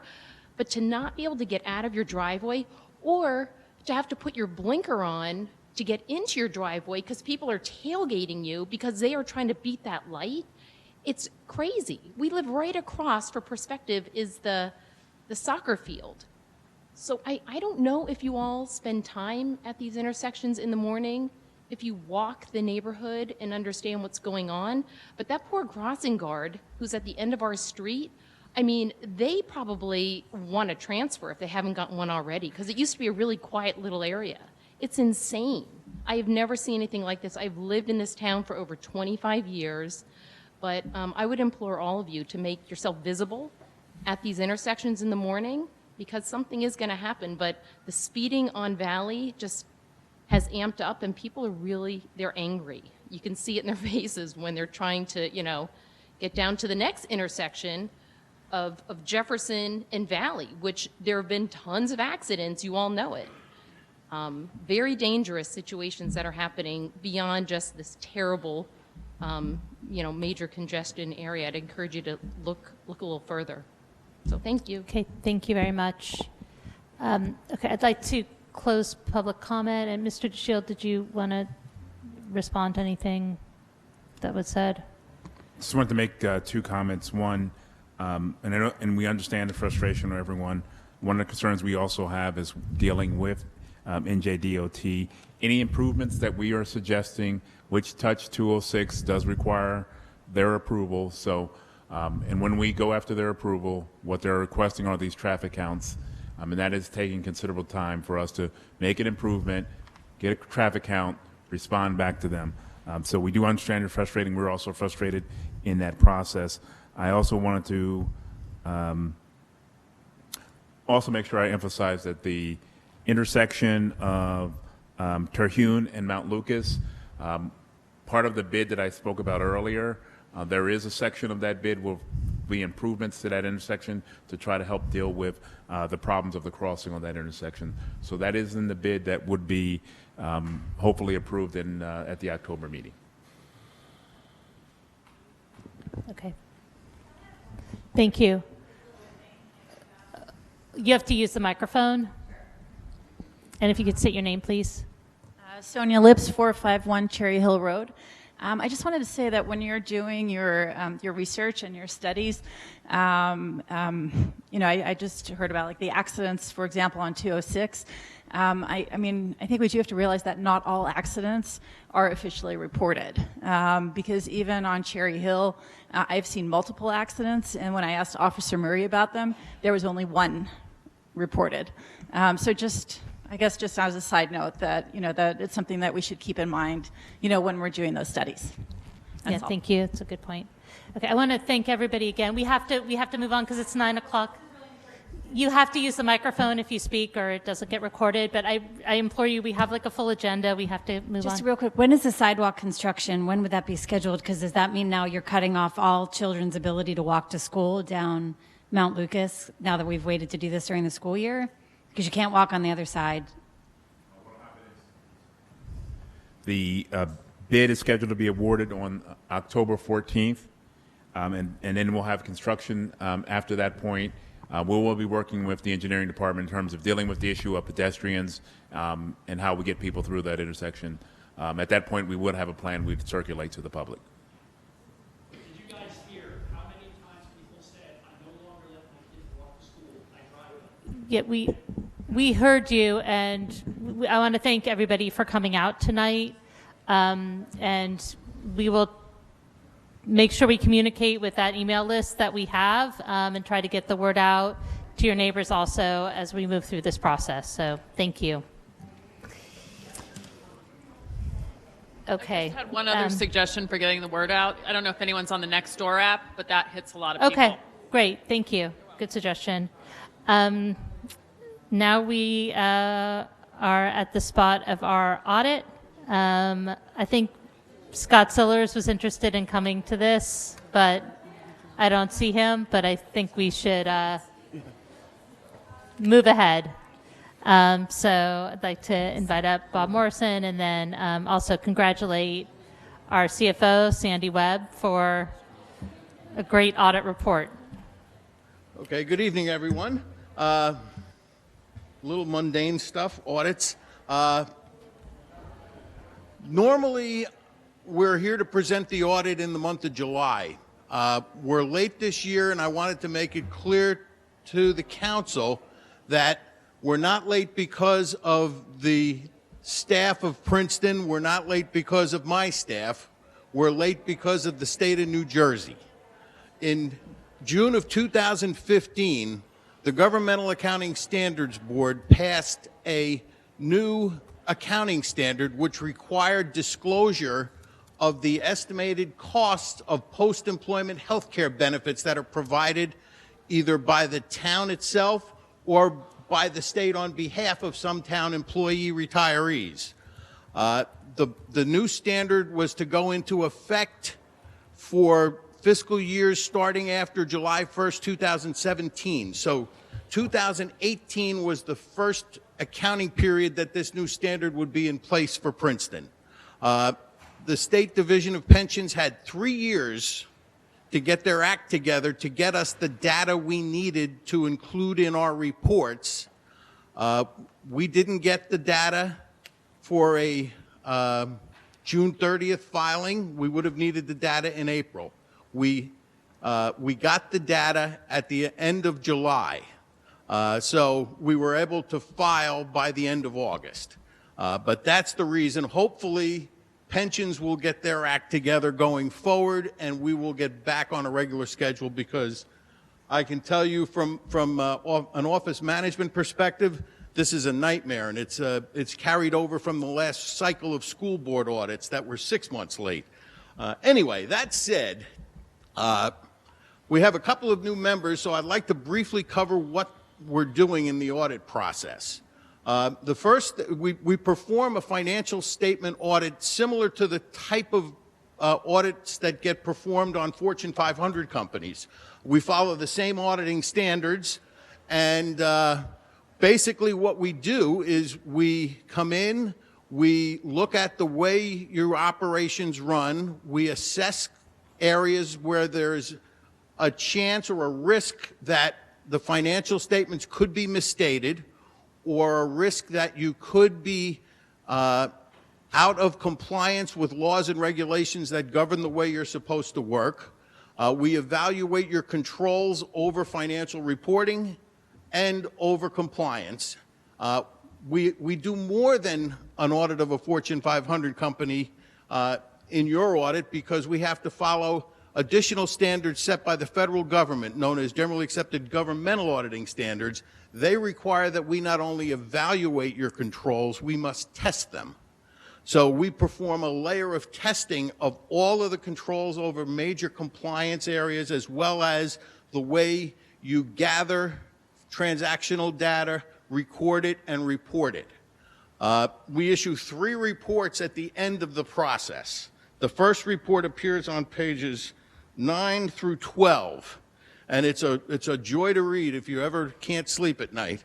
A lot of technical jargon. Essentially what it says, though, and this is important, this is the important part of that 4 pages, is that based on the audit that we performed, we believe that the financial statements for Princeton are fairly stated in all material respects, that you followed the appropriate accounting standards in the development of these financial statements, and that you applied those standards consistently from year to year. It's known as an unmodified opinion. It's the cleanest opinion an auditor can issue. So we were very happy with the financial statements as presented. In this report, we have an emphasis of matter paragraph, which deals with the additional disclosures in the notes to the financial statements of the liabilities related to the post-employment health benefits. New Jersey does not follow national accounting standards. And as a result, there are certain liabilities that now are included in entity-wide financial statements of governments nationally that do not show up in New Jersey financial statements, specifically pension obligations and post-employment health benefit obligations. Most municipal governments in the United States of America right now show negative equity because of those liabilities. They're so big and so unfunded. And New Jersey, unfortunately, outside of Illinois, is the worst when it comes to funding those obligations. Your obligation for pensions alone is $52 million. That's larger than your outstanding general obligation bonds at this point. The good news is that the local pension plans, not the states, but the local employer plans are much better funded and are not at risk at the moment. It's the state-funded plans, PERS for state employees, and the Teachers' Pension and Annuity Fund, which by law is entirely state-funded. Those are the plans that are at risk. So the pension plans are not at risk, and what's been happening is when they were doing the valuations of the plans, and if I get too technical, just tell me to move on. They were setting a artificially high rate of return on investments. It was knocked down from 7.65% to 7% for the last round of reporting, which put a bump into the pension obligation, because we no longer can expect a stream of income to fund it at a higher level. So if that doesn't change, and there is talk in the legislature right now of phasing in the resulting increases in your pension bills. But if that doesn't happen, you will see an increase in pension bills. I just want to make sure I'm understanding what you're saying correctly, because on the one hand, I heard you say we have 52 million in these pension obligations that aren't on our books. But then I thought I also heard you say that local pension funds are not in the same difficulty. So for the municipality of Princeton, what's our situation? Well, the way it works is every time there's a change in one of the factors that is used in the calculation of the pension liability. For example, if the legislature changes the law and requires a bigger employee contribution, which they did a few years ago, that would lower the obligation. But it doesn't happen all at once. They phase it in over a 5 to 7 year period, depending on what type of circumstance it is. And in addition to that, they amortize any change over 10 years. So you're gradually paying for it. If you were to look at your pension bills right now, you would see that the biggest portion of your PERS and PFRS pension bills is for the unamortized cost from prior periods. Right now, your pension bill consists of what they believe to be the current pension cost plus a portion of that $52 million. And ultimately, you will pay it all off through your annual pension bills. Maybe I wasn't clear in my question. Okay, sorry. So Princeton, the municipality of Princeton, not the schools, because that's the audit you did, right, for just the municipality. Just the municipality, yes. Has $52 million in unfunded pension obligations. Yes. Okay. Do we stay current with our funding of our pensions now, or we are current? You are current. That represents a liability that you will be billed for in future years, and you will be billed for it. It will be done over a multi-year period. We actually get billed from the state for our pension obligations. He's giving you the full picture. We Right. will actually get billed for those components at $52 million. And these numbers are not out of line with other municipalities in New Jersey. Basically, the larger the municipality, the larger the municipal workforce, the larger that liability is. Mm-hmm. So it's just, I wanted you to understand that in addition to the numbers, which always looked very good because Princeton has very solid policies in place regarding budgeting, use of fund balance retention. Your financial statements represent a stronger financial position than almost every municipality in the state. But at the same time, you have this unbooked liability that you or future residents will have to pay for when the Division of Pensions bills it. If I may, what's our annual bill for pensions? When we get billed by the state? Well, you get two bills, and I will go to the expenditure statement, and I'll give you exact numbers.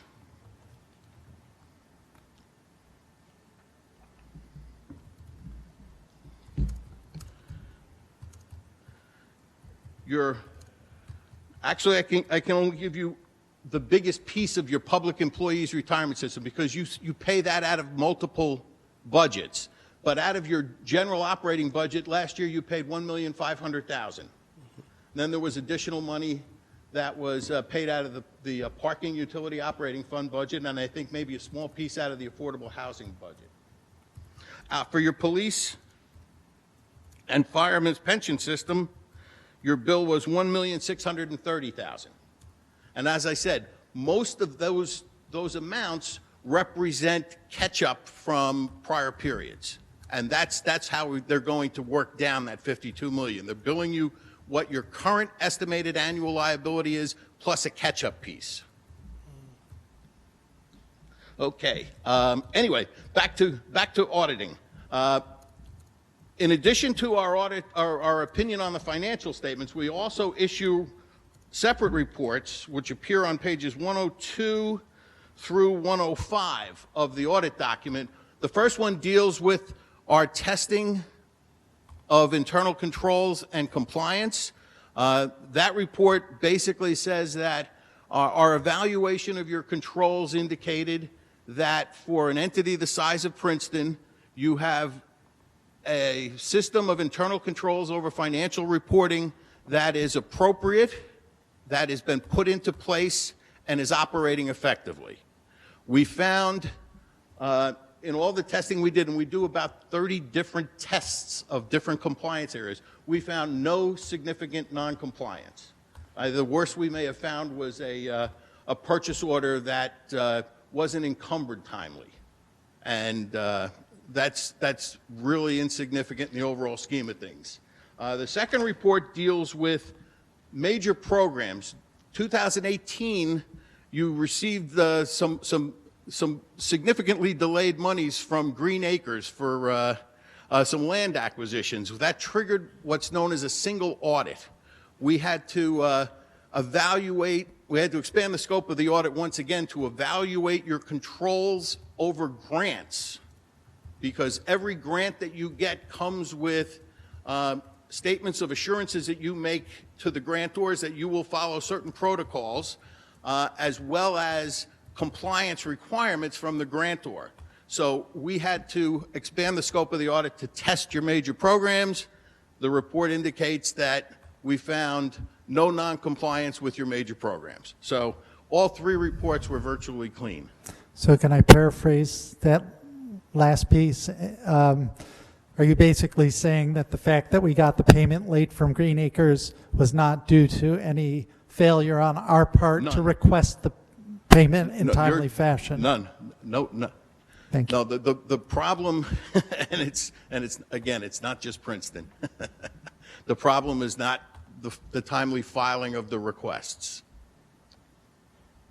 There are the individual financial statements indicate that Princeton's fund balance, general operating fund balance, decreased by about $1.5 million during 2018.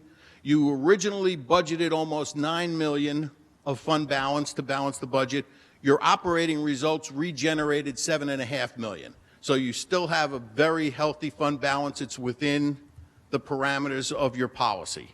As far as the notes to the financial statements, they have become longer than the financial statements themselves now. The note on the post-employment health benefits is 11 pages long all by itself. And I can tell you there are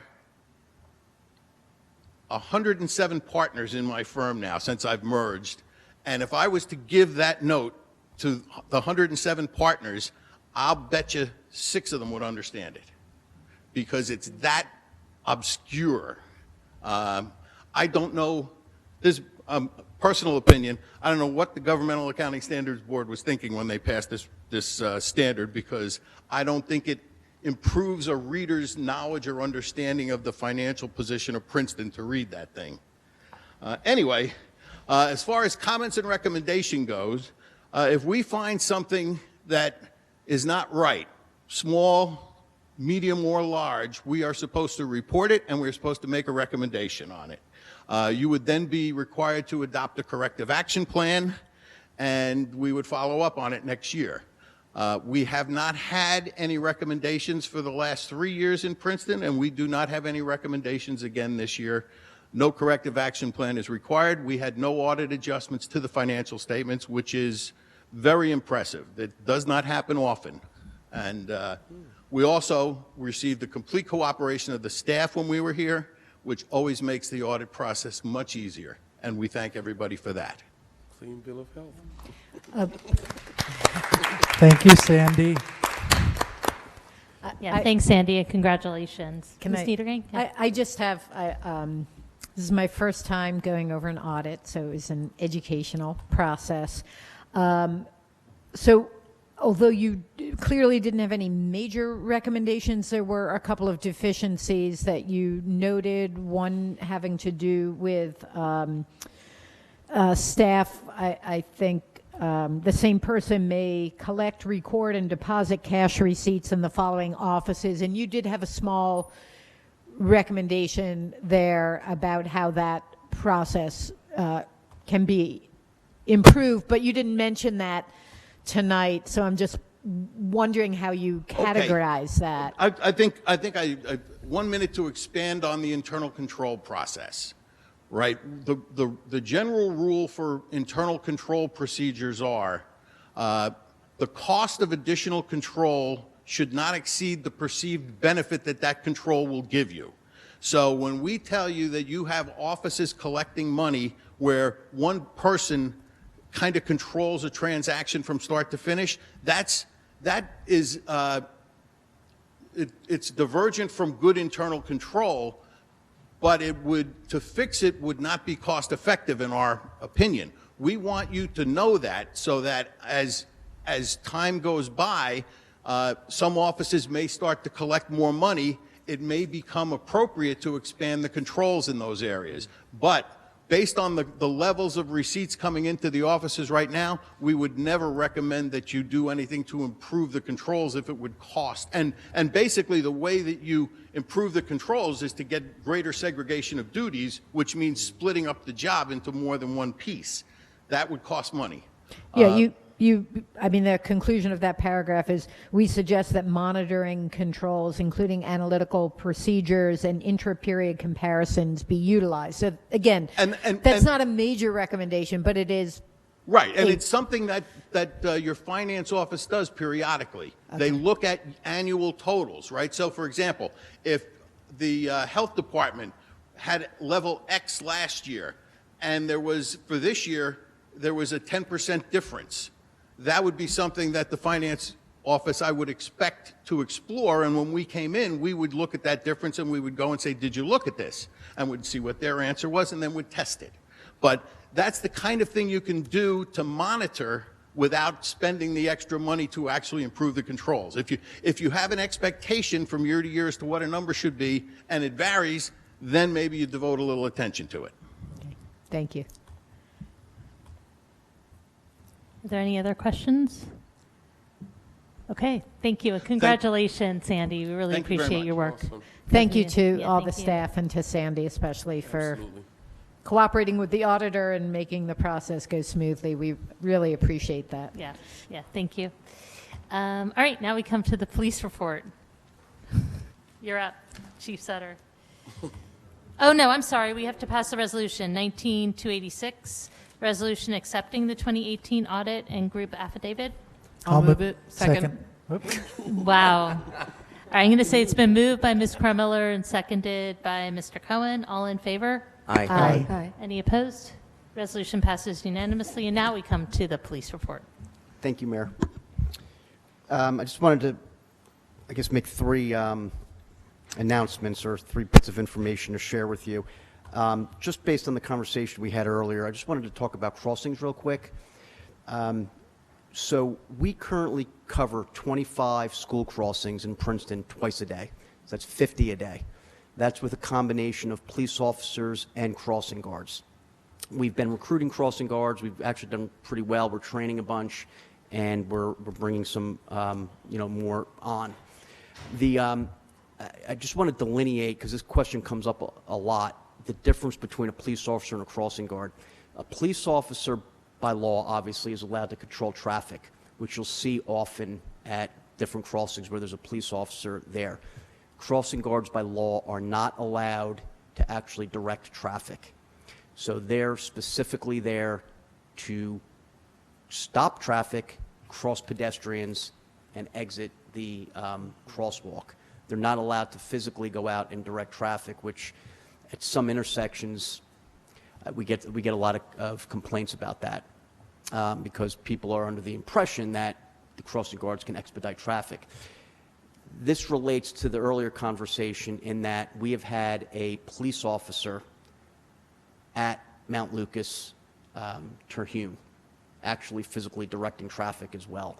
So I just wanted to be transparent about that and talk about, we have to maybe at public safety talk about moving forward about that important difference in how we staff it, that specific intersection.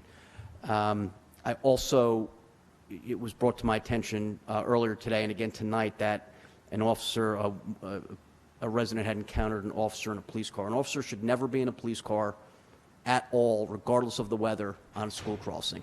And they're all aware of that. So, you know, I'm glad that was brought to my attention. We physically inspect each crossing each day. A sergeant drives by each and every crossing to ensure that an officer and the assigned crossing guard are physically on it during that crossing.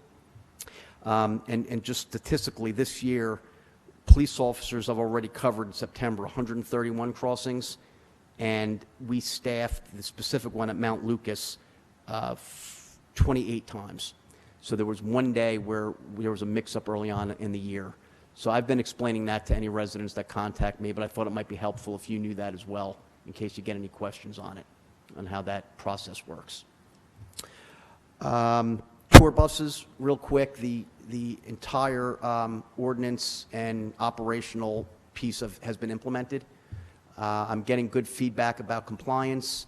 You know, I hope that's what everybody's saying, that we've also sent out notices to 25 bus companies that we know were regulars that come to Princeton. We've informed them in several languages. The letters have gone out in. And we also have signage up. And I believe we're waiting for one piece is a translated signage. So I think that is, I need to talk to Ms. Stockton, but I think that's expected in the near future. But the parking officers have told me that compliance is really good, and everybody seems on board. There haven't been any problems reported. So it seems like a success to me. And the last thing I wanted to speak about is extreme risk protection orders. I don't know if you've heard about this legislation in New Jersey yet. Okay, so this is really, and I wanted to talk about it here because it's really important that the public know about it. It's also up on our website. There was legislation passed in New Jersey, I guess within the last month, and the Attorney General has issued a directive in the last 2 weeks, and we've implemented it locally within that same time period, the last 2 weeks. An extreme risk protection order was, it's kind of based off of restraining orders under domestic violence law. Previously, only victims of domestic violence could get restraining orders, so you kind of had to wait for the crime to occur, somebody basically to be threatened or hurt, and then that person only in that specific type of situation could get a restraining order. What this legislation allows is any threat either determined by a victim, reported by a victim, or the police can apply for it as well. We can apply on behalf of someone with specific regards to a gun threat, possession of a gun, or possible future possession of a gun, used either mostly to threaten someone or other disturbing behavior exhibited by somebody. So basically, if you go through a lot of these, unfortunately, these mass shootings, there were signs beforehand, usually that a family member or that a friend observed. What this allows us to do is when we get that report, we can apply for both a restraining order, but the important piece is we can apply for a search warrant for any weapons and or firearms ID cards that would prevent someone from purchasing a weapon. It's a judicially issued warrant, but there's a process that expedites it in these emergent situations. So if someone was to come in, make a report, we would go through the filing process right on scene, call a judge, and this makes that process very quick. There are people that would argue due process issues with regard to the seizure of the weapons, but there is a judicial procedure in which the person can later apply for return of those weapons. So there's a judicial process associated with that. The important piece is that the public know that in these instances where they either observe disturbing behavior or they're a victim of such behavior or otherwise have come to know about this type of behavior, whether it be threats, anything related to the horrible things that we've seen, we can intervene and do something about it, where previously we would investigate, but we didn't have a whole lot of process, if you will, to do anything about it. So I just wanted to make everyone aware of it. You can see it. It's if you go on the state attorney general's website or our website, you can get the information. So I just wanted that to be known publicly.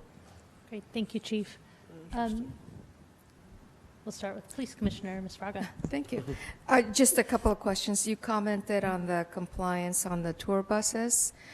Is that being enforced yet? Okay. Yes, it is.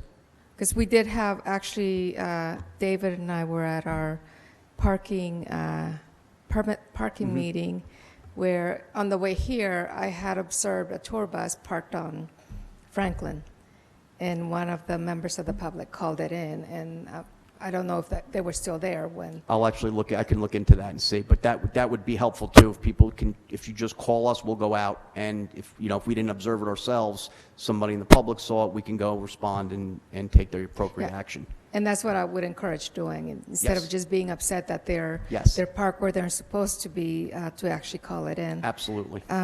The other question I had, and this one came up at our meeting of local emergency planning, something that was brought to our attention by our health officer about, well, we all know about the concern about minors vaping.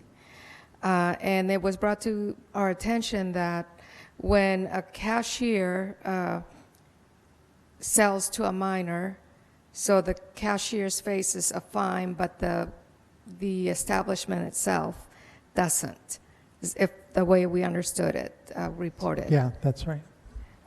And so, and I didn't notice in the report if that's not consider an ordinance violation, or what it wouldn't. I didn't see anywhere in the report where if someone did sell to a minor, if that's reported. Can I just speak to that real quick, because this came up. This is actually a health ordinance, so I know that the health officer is thinking about how the ordinance can be tweaked so that the owner of the kiosk is responsible rather than the cashier. And So that was I my don't think follow-up. that would be, Yes. Yeah, I don't think that would be under your jurisdiction. No, but as far, I am interested if how many incidents of if it's reported of these sales to minors. To us, I can't tell you that one has been reported. No, I don't know of any reports to the police department. That I can search that, but that would be something that would stand out to me. I don't recall in the recent past years of anybody reporting that directly to us, whether through dispatch.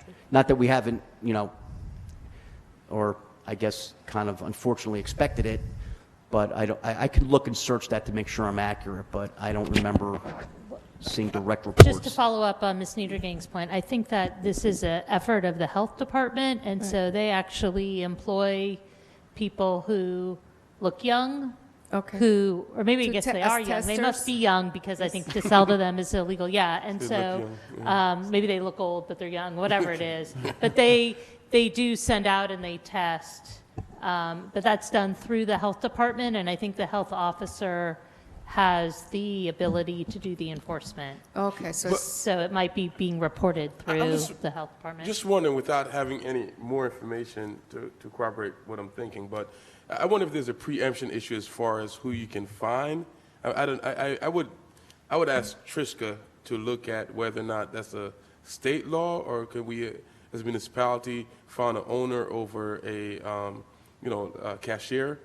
I'm just wondering if it just almost smells to me just like something that may have a preemption issue in there, but I'm not. Well, I assume the Board of Health will be making sure that their ordinances. So I know our health officer, the way it works now is it's 3 strikes and you're out. And the mayor is correct that the health Department of Health sends out people to the 3 places in town that sell vaping products, and it has underage people or people who look underage attempt to buy vaping products and see how many can get without an ID check. And apparently the kiosk on Palmer Square is the key violator of this. but the strike, so to speak, accrues to the cashier. So 3 strikes, you're out, fine, the cashier gets fired, and the merchant bears no responsibility. So I know the health officer is looking into tweaking that, and Councilman Williamson, maybe... Pretty careful, because if you're saying the person looks underage, but they're not underage, I think then they there's are. no violation. Yeah, no, I Then there's think- no violations. I'm saying just be careful. The if we're issue naming is just that people, they're not if asked for they're- ID. I misspoke earlier. I think we're Yeah, sort they of going have to down be- a right. path that I want No, to I'm get just it saying- back I'm to just the saying be chief. careful if you're naming Since we have the someone, chief here. if we can't really say they're legally creating a violation, especially if Yes. they're... Right. if Good the point. people who are buying are actually not underage Yeah, if they yeah. look underage. So Point- I'm saying just be careful about Point that. well taken. Yeah. Are there any other is- questions for the chief? Well, is the law that they have to check? It's not about whether they sell or not, right? It's just that they have to check. Yeah, Mr. Cohen? I actually have two Thank you. questions. Two questions for the Actual chief. violation. So need to Thank you. not confuse a check and an actual violation. Thank you, Mr. Williamson. Will you yield the floor? I yield the floor to my colleague to the right. So, 2 questions from the report. One had to do with the parking violations. There was a really interesting chart breaking down all the different types of parking violations, parking where no parking was allowed, overstaying the meter, et cetera. There was not a separate category for reparking, which was something that was sort of introduced in the latest parking ordinance. And I wonder if you have that information and whether you can, you don't have to tell me right now, but in future reports, if we could break that out, because I'm Absolutely. curious. We had a lot of discussions about, oh, nobody does that, or there are a lot of people who do that, and we'd like the data. Sorry to interrupt, but I thought council's discussion ended with, we're not going to enforce it unless we see that it's a problem. Right. The argument I had was that we had never enforced it before, so we should just start enforcing it rather than, start enforcing the no feeding the meters rather than the not, because the not reparking is even more complicated than that. Okay, so is that correct, Chief? We're not enforcing. What I would suggest, I'll take a look at the statistics, Yeah. and then I could come back to you and proceed with policy that council wishes. It's as simple as that direction. So I can gather the statistics, see where it's at, report that, and then however we see the proper level of enforcement is certainly okay with me. This is my memory of the discussion, of which was extensive, which is that it was fairly controversial, and we wanted there to be a light, if at all, touch, and that it was more there in case we determined that there would be a problem, because the consultant was pretty strong in saying, you need this. Council and the public were pretty strong in saying, we're concerned about laying the hammer down on this. So that's my recollection. Mine too. I would tell you probably from an enforcement standpoint, from a general, I'm really just off the cuff, it's probably lighter than heavier, but we can certainly look at it and see where it should be, I think, and take Great. direction on that. My second question is on the motor vehicle accident report. Real interesting stuff. I'm wondering if we can get a year-over-year comparison, because right now it's just showing 2019 with the breakdown. And in particular, I'm curious about the deer collisions, because if we can take that information together with the success of our cull, we can find out whether, like this year, my recollection is we thought we did a really great cull, but did we really reduce motor vehicle accidents with deer, or did we increase them? What's the outcome? Absolutely, and I also put a yearly report in the annual report, so that's real easy for me to grab and present, not a problem. Great, thanks. Thank you. Ms. Niedergang? Thank you. Sorry to interrupt you before, Chief. Not at all. So 3 quick things. First of all, I just want to commend you again on the police department's social media, your reach, and just the type of mix of engagements that you have with the public. It's a pleasure to read. Thank you. And plus you're conveying important information. So it would be a hard act to follow, but I'm wondering who's taking this over now, and will they live up to our expectations? Absolutely. So it's a very, first of all, obviously, thank you for the compliments, and I can't take any credit for any of it. That was all, obviously, Sergeant Williams and our officers. But he had, as he left, he was mentoring and training an officer. Right now, our Safe Neighborhoods Bureau Officer Jen Gehring is currently taking it over, and she has a passion for it. She was trained by Sergeant Williams, and I will say I do have Sergeant Williams' phone number, as does she. So we're certainly still in contact and taking all the tips that he's willing to offer us. So I said it earlier, I have to set expectations at a point where I think he's a real hard act to actually replace, but I think we're going to be in a good spot. So I appreciate the feedback, and I would appreciate any future feedback as well of things you want to see or that we should be putting on there, because it would be helpful to both Officer Gehring and I to know things that we're missing. Okay, great. Thank you. So then I just have a couple of follow-ups on summonses. I noticed that there are a lot more tickets issued for speeding this June and July than a year ago. I think this has come up before, and I think I probably have the same question, which is this an aberration? Is this a change in policy? And also I'm wondering, and if this is the right place to ask, but for our speeding and traffic calming summit on the 21st, if we could get maybe a couple of years worth of the data, that would be so helpful for us to be able to discuss with residents what the trends are. And Sure. So absolutely, I can get you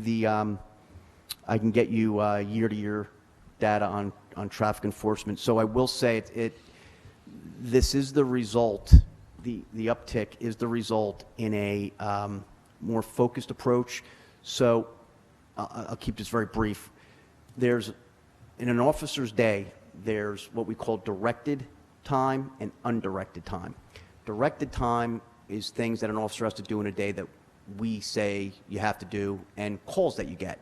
So a school crossing, a theft report, an accident investigation, that's all directed. So when you take a 12-hour shift and you take the directed time and the undirected time, you're left with looking at what an officer's doing with the undirected time. So we have historically given direction, vision, suggestions to how officers should spend their time based on complaints or issues. What we really were getting was that the overwhelming complaints, right? Speeding, traffic, some quality of life issues, whether it be noise in certain areas, bikes on a sidewalk, right? All those things that we're seeing repeatedly. So from an administrative point, we do what it's our take on CompStat. You might have heard that. It's our little take on it, where we meet weekly with all the stakeholders in the department, supervisors. We came up, it's hard to see, but we came up with basically this sheet tells every officer what they should be doing in their undirected time based on what I get here and based on what citizens come to us all with. That's speeding, traffic enforcement, parking issues, local ordinance violations, foot patrol, bike patrol, and community policing. So we gather complaints internally, we process them.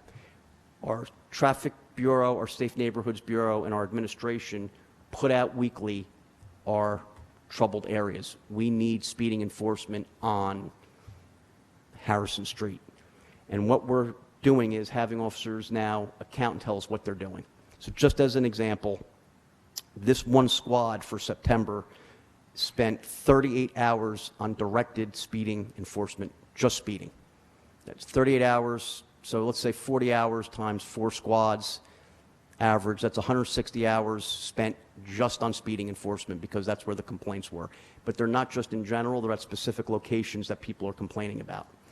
We did that all the way through. So when you take that time spent, well, I don't look at summonses, I really look at, like, that's 160 hours of presence. We kind of heard it tonight. A resident said, I see an officer outside my house parked running radar, because that's probably complaints that we're getting. It's the presence, to me, that you see the officer there, you know they're speeding, you slow down. But naturally, the summonses are going to come up because they're seeing more violations. So it has been a directed effort on our part to not necessarily increase summonses, but increase presence and enforcement.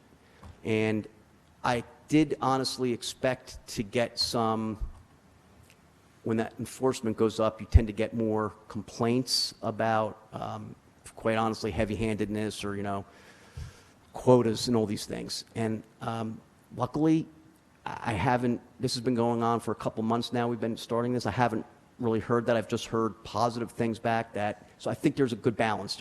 Everybody's not getting a ticket.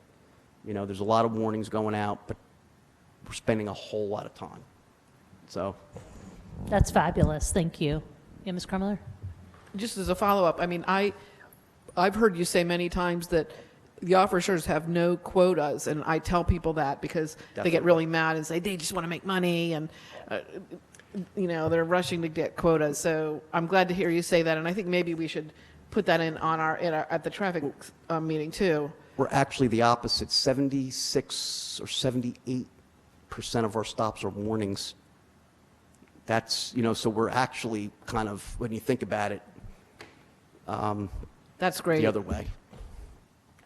All right, thank you. Any final questions for the chief? Nope. Okay, thanks, Nick. And now we come to the 2019 goals update. I'd like to invite up Mr. DeShield.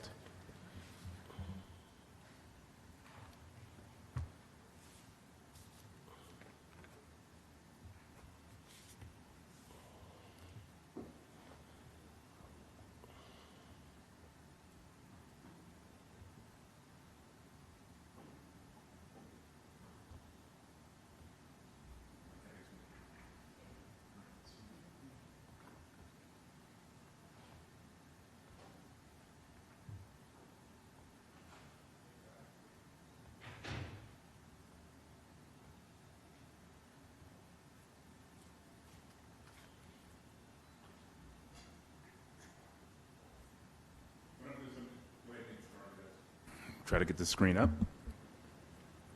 The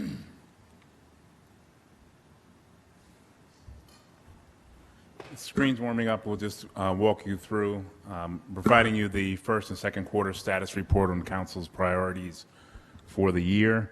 And what I will do is I'll just walk through, let me set this up correctly.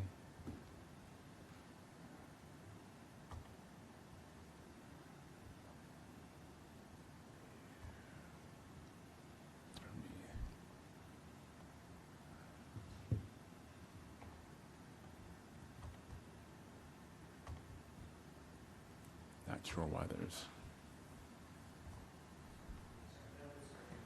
Oh, there it goes. There it is. Thank you. So we'll walk through the different issues. We're going to start off with, and I'm not going to hit every issues on this report. We have a number of them. Just going to highlight some of the important ones. If you have any questions, please let me know. So starting on page 1, just wanted to discuss the shared service feasibility study with the Princeton Public Schools. We've started that process, completed the RFP, selected a consultant, and in fact, last week we had our kickoff meeting with the Board of Ed. We're working with a consultant, CGR, who also did the consolidation report for us. We're beginning in the phase of collecting some baseline data, and we expect to have a study completed by December, and any actions that we recommended from the report will occur sometime in the next year as we develop plans for implementation. Any recommendations? What's important to note there may be, we may have some recommendations for consolidated services. We may also just have some improvements on existing services. So we'll see how that study comes out. The next one we have that I wanted just to highlight is the review of the municipal facilities.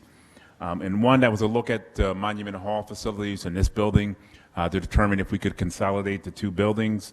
That project has been delayed, but we're kicking that back off. One of the next steps in that process will be looking to have a consultant group come in to do a space utilization analysis for us, so we can make some decisions on what would be appropriate there. And one more, this is a lot on this page I wanted to kind of highlight, is the affordable housing plan. For some time we've been working on that process. We're currently in negotiations with a settlement agreement on this process. We expect that settlement negotiations initially, and it's a moving target. We expect sometime in November for that settlement agreement to be completed, and then we'll move on with the rest of the process. Hopefully it would move a lot quicker than previous. Any questions on this page? Now I'll move to the next page. We've completed the PCTV negotiations. The chief talked about the tour bus. The next issue we have is the parking bank. We're still working on that process. One of the things that we're looking at in terms of the parking bank, there may be some barriers and some issues that need to be discussed, and economic development is working with that in terms of how that would work, but that's still moving along. Any questions on that page? Next, we have the neighborhood character study phase 2 with the accessory apartments and the 2-family dwellings. We're bringing that, kicking that off, moving forward with that at this point in October and November, with reviewing the definitions and making some recommendations. That process has been stalled a little bit because of substantial planning activities we had in the planning office with the seminary redevelopment, but we're now moving forward full force with that program. Next issue we have is the review of the vehicle policy and sharing and reducing the municipal fleet. We've been working with Sustainable Princeton. They've completed some study for us in terms of what are their alternatives. They'll be coming to the council in November with a public presentation and some recommendations. Any questions on that page? If not, we'll move on to the next. Waste and refuge. We have prepared specifications for a bid for our waste contract. Those have been out on the street. We expect that to come in November. We will enter into a contract this year. What we decided to do this year is do a 1-year contract after discussions with the Public Works Committee. During that 1-year contract, we're going to go through a process of really evaluating all of the alternatives for our waste program, looking at things like, can we do it in-house? Is there a shared services opportunity? We'll have a report back to council in July with those recommendations of whether we will extend the contract for another year or find some alternative that may work. Mark, I have a question about that goal. It's been about 2 weeks, I think, since we sat down, or maybe 3 weeks since we sat down with Central Jersey, and I'm still seeing some misses of pickups. And has the communication improved, and what's the follow-through been like? From what I understand, the communication has improved quite a bit in terms of the misses and the rationale for the misses. And I've heard from staff there's been some improvement there. There are still some misses, and we're still working through that process. Thank you. Any other questions on this page?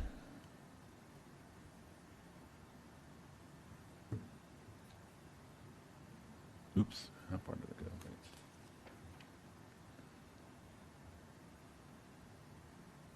I guess, Mark, at the bottom of that page is the stormwater ordinance, in particular the redevelopment stormwater ordinance. It looks like that's active also. Do you know who's working on that right now? And I believe the engineering department, either Deanna or Jack West, are working through that process. And that, as you can see from the schedule, the next steps is the alternatives are working on that for this month, and they expect that to be reviewed with council and the planning board in November.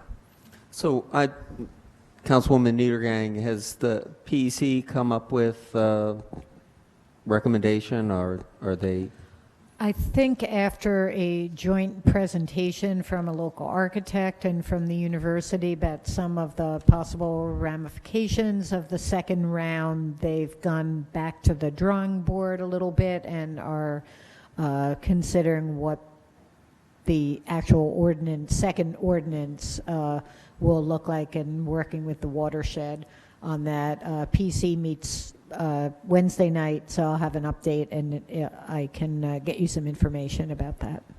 Thank you.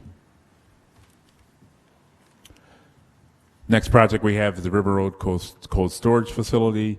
That project has been funded. The architect has completed the construction plans on the project. There is one issue that still has, and that's the utility plan has to be put together. We have this on the schedule for a review of the construction plans in December and award of a contract in February. There will be one issue that we will have to deal with. At the River Road site, as you know, there will also have to be a cleanup activities. We're going to need to coordinate these two.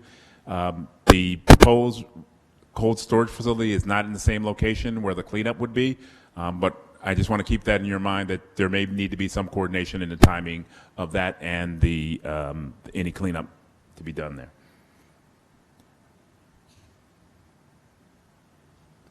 Any questions on this page? One thing I do want to comment on is the smart card transfer program. That actually has been going very well. This evening we also had another place where we're doing the transfer, so that process has actually kicked off very well.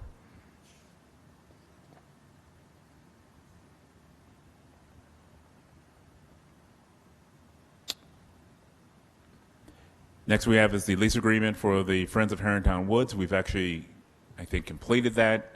We have the final draft of that agreement we'll send out to the Friends of Herringtown Woods, and we expect to have that at your meeting on October 14th to adopt the ordinance for that agreement.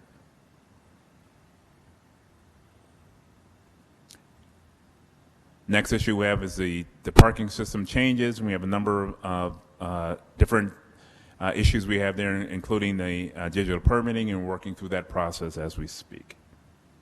Any questions on that page? Not moving to the next page, we have the fire department staffing, moving to the combined department.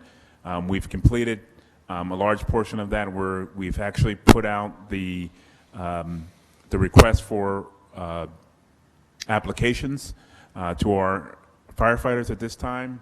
That will be, I believe it's due next week.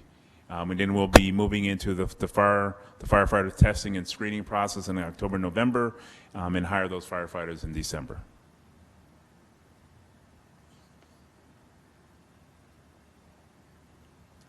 And then on the geographical information systems implementation, we've completed the report to council. We're working out the development plan. What we expect to come to council in the 2020 budget is to request for some staffing in that area to move the program forward. What we came back from our presentation to council was we do have a internal system that's being used with the engineering department, and we'd like to expand on that system. I'm sorry, can I just ask a follow-up on GIS? Once, if the decision is made to hire someone, do we have some estimate of how long it would take to get a more fully fleshed out system in place? 1 year, 2 years, 5 years, just ballpark? It depends on, I don't mean to hedge, but it depends on what we're talking about in terms of fully. It really does take a considerable time for you to have when you say a fully fleshed out system, that's something that happens over time. That's a 3-4 year project. Okay. But we will be moving towards having a more robust program within a year or two. Okay. But to really have a full-fledged program, it will take some time. You can add layers and add different things. Absolutely. Okay. All right, thank you. And I think the last discussion I was involved in, there was some mention that other municipalities can piggyback on county systems, or, you don't have to all do it in-house. And so I'm not sure what's available with Mercer County, but, certain layers in the database we might be able to absolutely share. There are data layers from the county that we can share, and there's some very specific Princeton data that we'll have to add to it.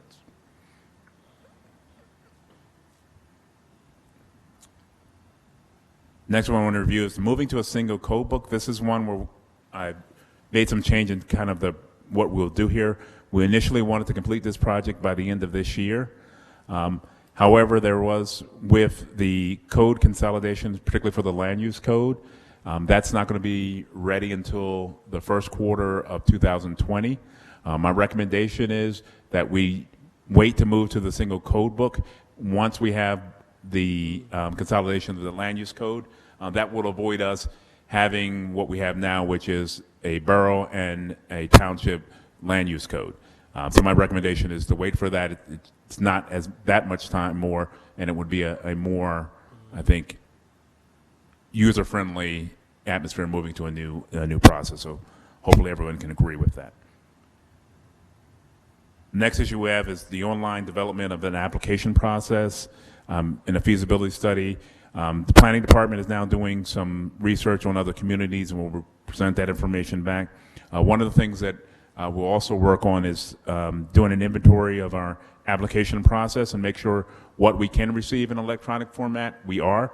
There's a lot that we are. We just need to document what those are and make sure that we're actually taking those in.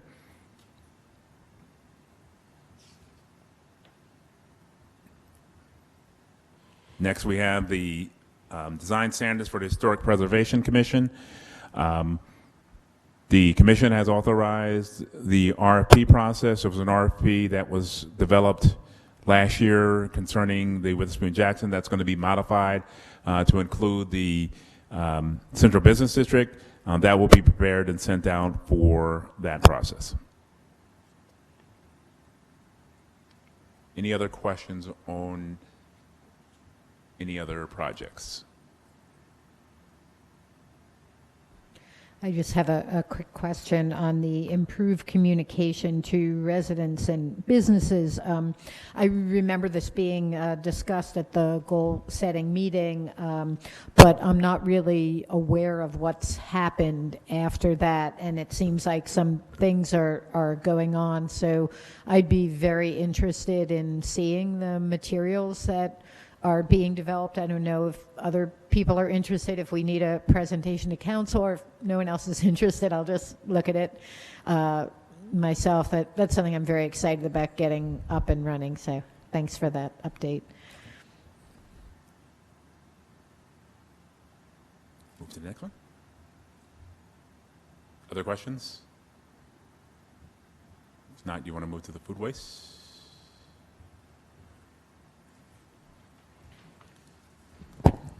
Before you start with food waste, I just wanted to just give some general comments. So this is coming to us after a meeting, I don't know, maybe 3 or 4 meetings ago when we voted to accept the donation of the biodigester/composter. People might have read in the interim some news articles about Trenton Biogas, which is a company that is a waste to energy facility. And they're doing some interesting work there. It looks like they are slated to open sometime in the next couple months. And it's, you know, it's possibly another option for us to consider. Having the composter, I think, allows us to have multiple options, which is never a bad thing, especially when we know that costs are a consideration. And so, you know, we're continuing to keep a close eye on it, and just so people know, it is potentially a viable alternative for us as well. With that, I want to turn it over to Mark. Thank you, Mayor. Just wanted to start off with one of the things in the objectives here, which we'd like to achieve, is to provide an opportunity for there to be a viable option for the municipality in dealing with our food waste issue. And one of the things that we can do with the opportunity that we've been provided with the donated composter is kind of reduce some of the barriers to this program. And with this composter, we really have the opportunity to reduce the cost for a local food processor and partner that can help us reinitiate our program. And one of the big kind of barriers that we have is really having that local processor who would be available, either a farmer or an entity that would allow us to, in a cost-effective way, be able to process our compostable materials. So with this donated composter, we can have that opportunity. So what we're recommending to council this evening is to allow a local farmer or another entity to lease the composter, and this will provide us with that local option and allows and also gives us an opportunity to explore how we restart our food waste program. So just to kind of talk about how can we do this process in terms of providing that kind of local option that we have, and that would be to issue a public bid or a lease, or even it can be a lease or a concession that would allow the municipality to, one, create that opportunity for those local vendors by limiting the bidders to local farms or local entities that would have the opportunity to produce our compost. We can also guarantee at the same time the municipality's ability to be for their food waste or compostable materials to be processed by that facility. So this will guarantee our opportunities to allow us to have that. And what we're going to do in terms of this process, what we're recommending is to kind of give us some ideas on how we can do this. I'm just going to give you some just conceptual terms that we can kind of have in this, just to deal with some of the issues and questions that have been out there. And this is an example. If we were to do something like based on the local contracts law, we're doing something like a concession, it would be a 1 to 2 year lease with the option to renew for 2 years. And what that can do, for example, is just provide you some flexibility in having a short-term lease that allows you to, if the program becomes feasible in a short period of time, it gives us an opportunity to kind of be flexible with it. In addition, there could be options like at the end of the lease, if we decide not to move forward a food waste program, it could be a lease to own, so that the person in the lease can actually purchase the equipment from us. In addition to that, we can put provisions in there such as that the composter has to be in a serviceable condition, maintain all the repairs are at their cost, all the maintenance is at their cost. There's a number of issues that we can kind of have in the lease agreement, and that's kind of the flexibility that we can have in a lease agreement. But before we kind of focus in on what the exact terms are, what we wanted to do and we understand is there's a lot, we need to talk to our partners and determine, what's the best way to kind of put together a lease document that would make the most sense to those people who are more likely to bid on the lease. So what we're proposing, and we have a tentative date for October 17th, is to put together a partners interest meeting. And in that meeting, what we'll do is kind of solicit input from those partners and from the general public in terms of, how can we best put together kind of a lease document that will ensure that we would get the best possible deal. And we'll look at things like, can you identify the incentives that would encourage competitiveness, gain a better understanding of what the processor's needs would be, and also identify any unknown items that we may not be thinking of, but the partners will provide us. What this will allow us to do is to really put together a good bid document that we can go out and seek a lease. This is just to give you an idea of what the time frame would look like. In essence, we've started the process with this presentation to council.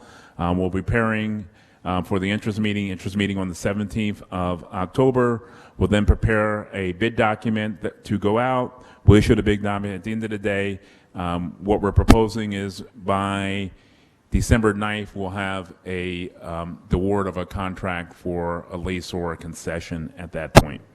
At the same time, this really deals with just making that opportunity for some entity to provide composting, a local entity to provide the composting. At the same time, we still need to look at reinvigorating our food waste program.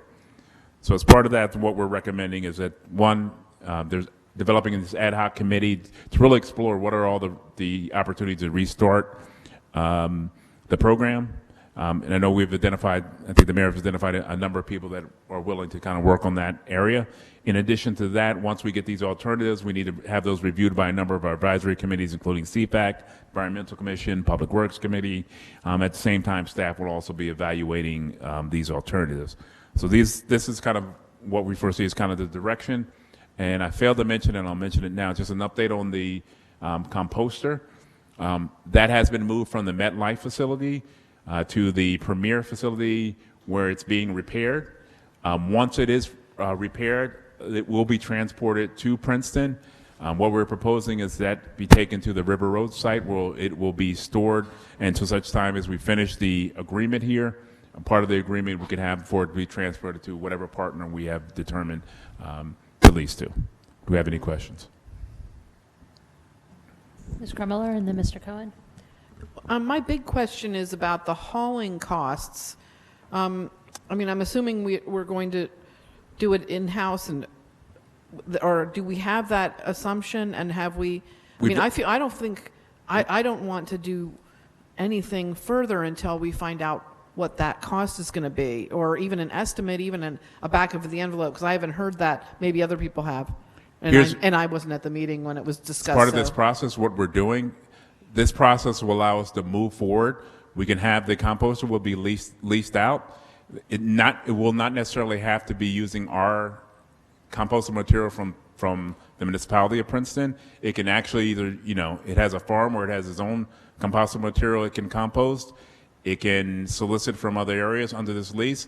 So this is going to give us an opportunity to research, give you all the answers that you need in terms of, is there a hauling cost? So we're going to do it that way. We haven't made those decisions yet. But this lease program will allow us that opportunity to do that. If I can explain a different way, there's multiple stages of this decision, and we're taking it step by step. And each step, I think we want to make sure that we are preserving options. So the first step we took was to accept the donation. That opened up the possibility of having a local facility, okay?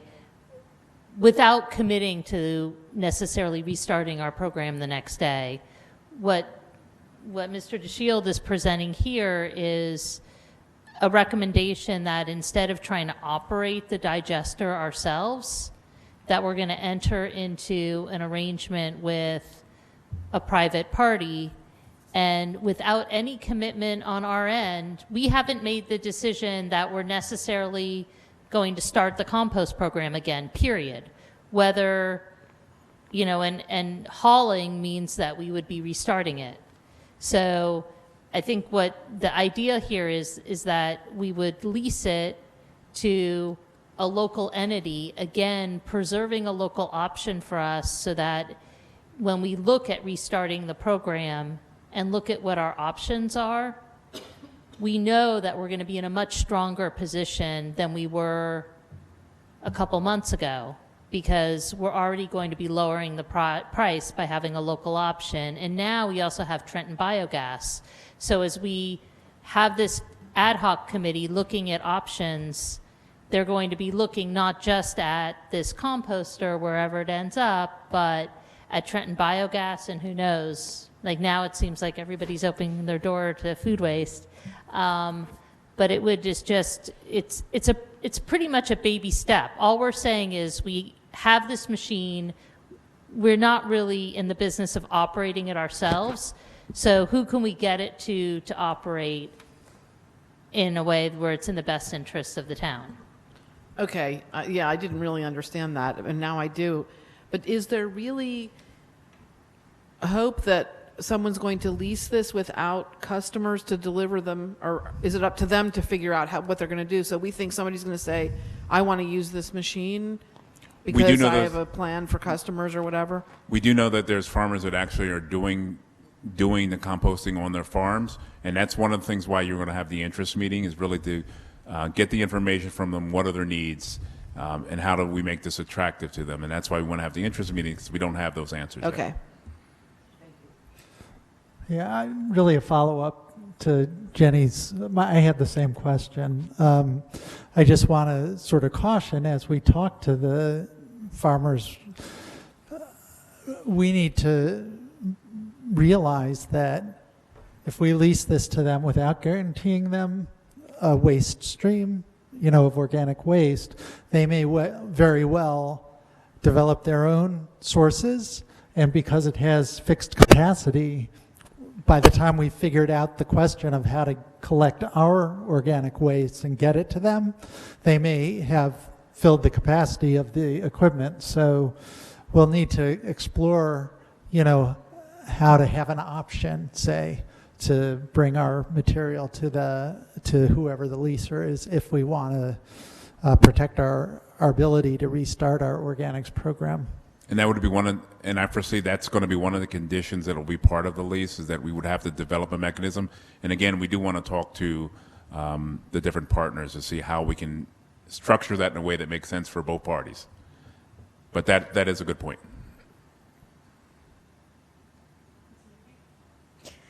Thank you. I just have two questions on the PowerPoint.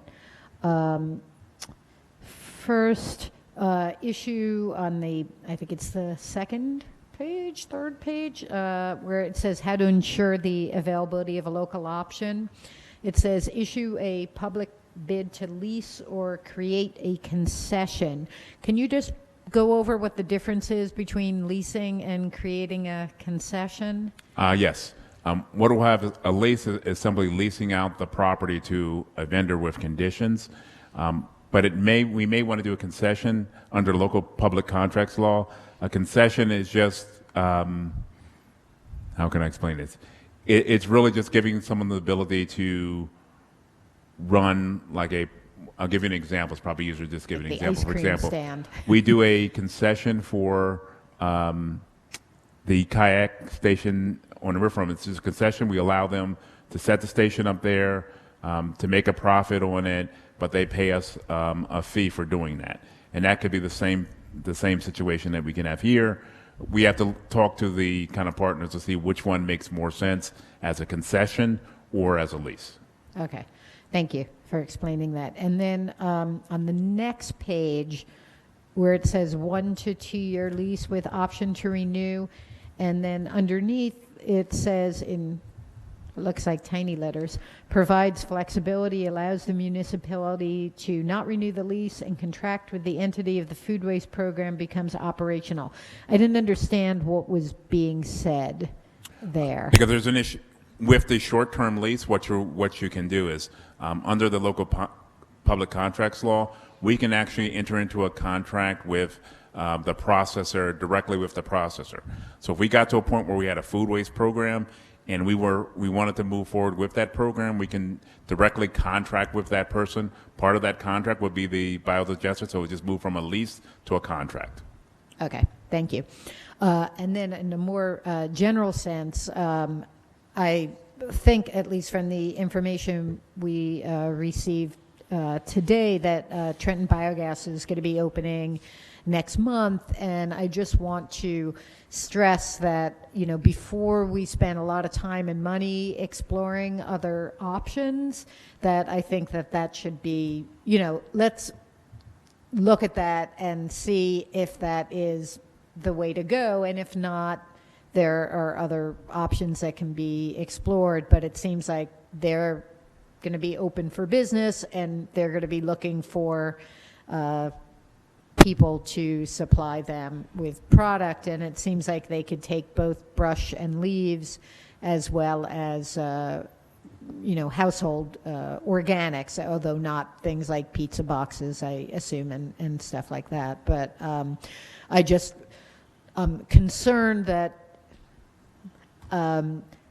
we agreed to spend the money on the composter, but now even just the staff time involved in setting up the RFP and setting up, it's that slippery slope of putting more money into something when I'm not convinced, although maybe my fellow council members are, that this is the best option for us. So I just want to do as little as possible while we explore all the other options. One of the nice things just to kind of deal with your issue, one of the nice things about this, if we go out for a lease with an option to buy, we really solve the whole issue. Because quite frankly, if we find that that's an appropriate alternative when we have a lease, we allow that lease to run, and then we give them the option to buy at the end of the lease. So it can fulfill all of our needs at one time. And I would say that the big issue for both, whichever direction we go, is going to be the hauling. And so, we know that one of the fixed things we do know is that Trenton Biogas is 15 miles away, so it's only nominally closer than Tullytown, which I think is like 18 miles away. So it still might be an expensive hauling area, and it's certainly significantly further than the Eco Center. So it could be that maybe the processing costs would be cheaper there, but the hauling costs would be cheaper if we found a farm that was closer. We just don't know yet. And so it's like, I don't think any of us are convinced of anything because we haven't looked at anything yet. And this is a pretty big program. And so I think we want to make sure that we're looking at all the different variables. I mean, certainly one of the advantages of the Trenton Biogas, I think the capacity is larger. But I think it's,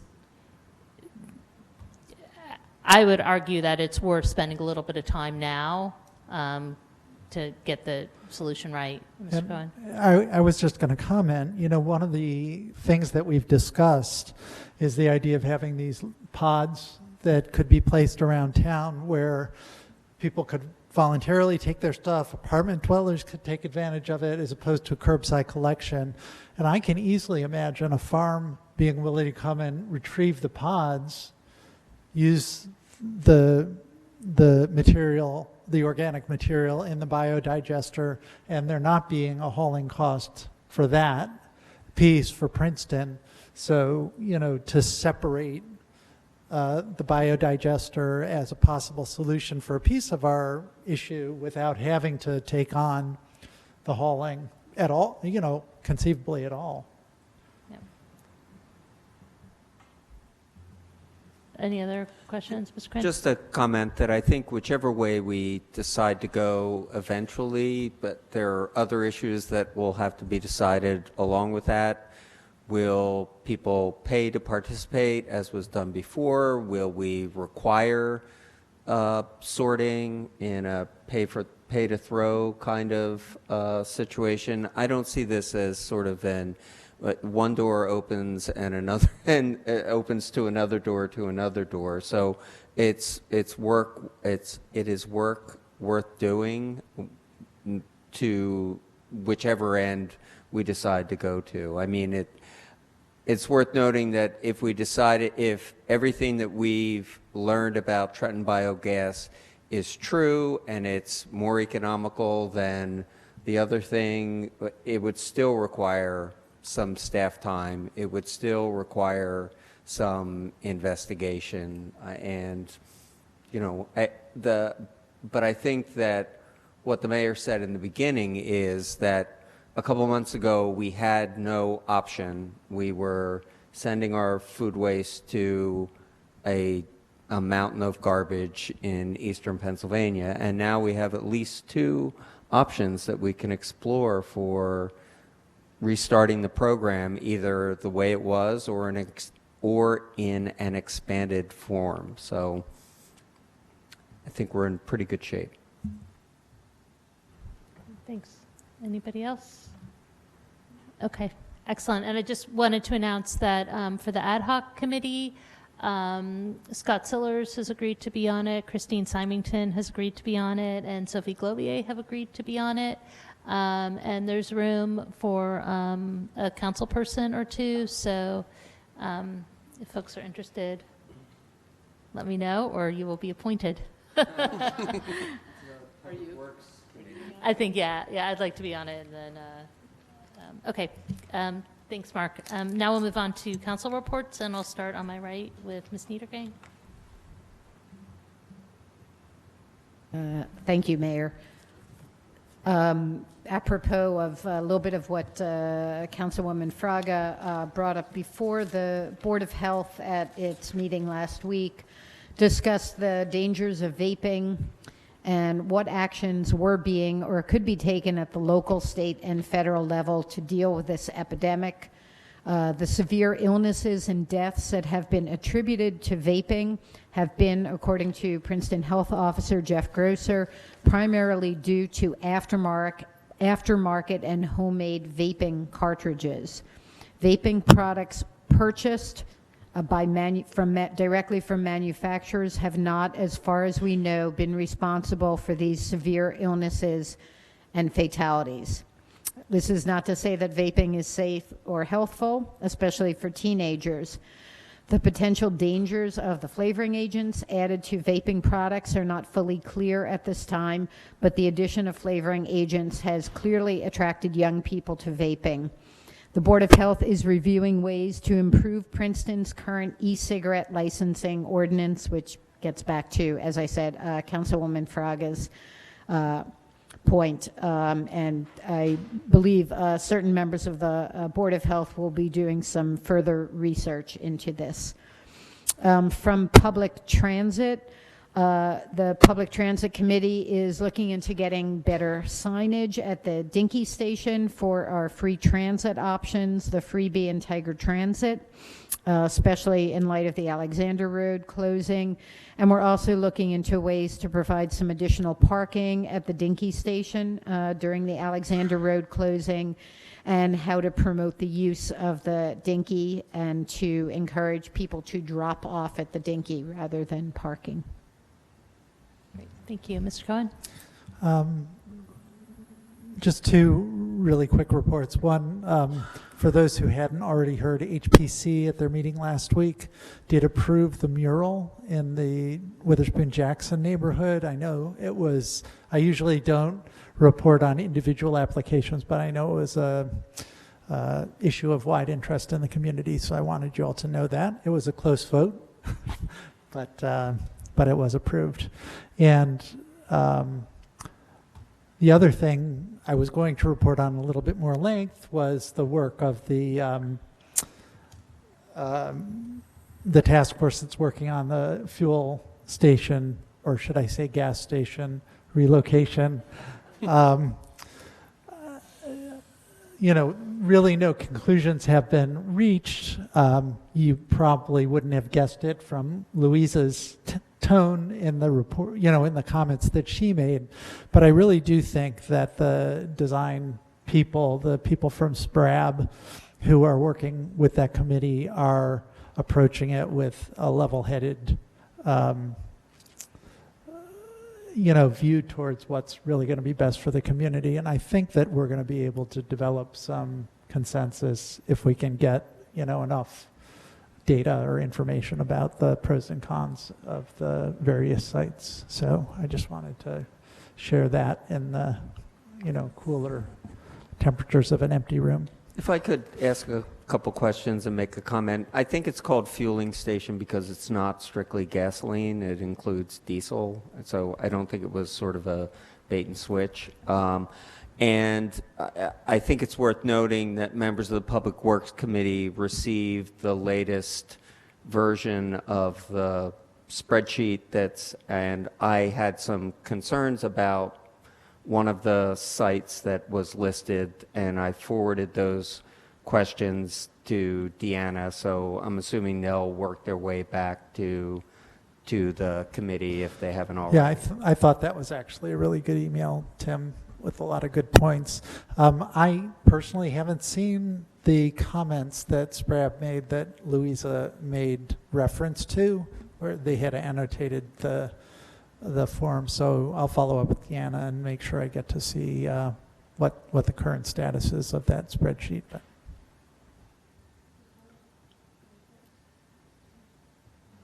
thank you, Mayor. I have two reports related to the schools. Pleased to report that, as Mr. DeShield noted, that the shared services study commissioned by the municipality and Princeton Public Schools is now underway. Mayor Lempert, Council President Crum Miller, and I met with the Board of Education members, Beth Barron, Michelle Tuckponder, and Brian McDonald, and senior administrators from both groups last Wednesday for a study launch. Both sides are excited about investigating possible cost savings, greater efficiencies, and better services by sharing the cost of certain functions. The key word in that last sentence is possible. I think we're all entering this with open eyes and with no perceived notions about any possible savings. We expect to see the draft report in December and a final report with recommendations in January.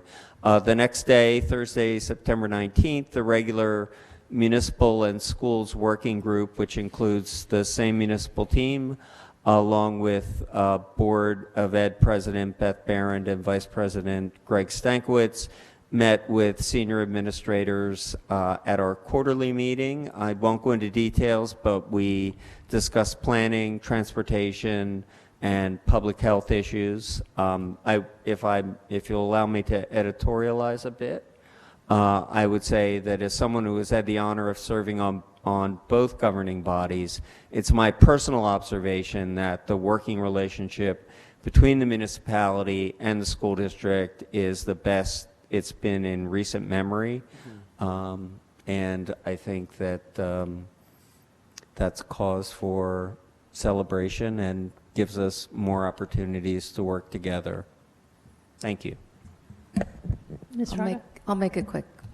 On behalf of Princeton Human Services, we wish to thank all of our community partners and volunteers for making this year's Welcoming Week a great success. Also thank Council Members Quinn and Cohen for helping run the Loteria Community Building event this past Saturday, and also the Princeton firefighters who participated as celebrity callers. Great, thank you. No reports. Okay. Okay, I had a few reports. The first is, since Chief Sutter is still here, I just wanted to thank the police department for helping with the climate strike. Last week, there was a big crowd there, and it was great. Everybody got safely up Witherspoon Street and across Nassau. And speaking of Nassau Street, I wanted to announce a community cleanup day. I might be the only one there, but everyone's welcome to join me on Sunday morning, October 13th.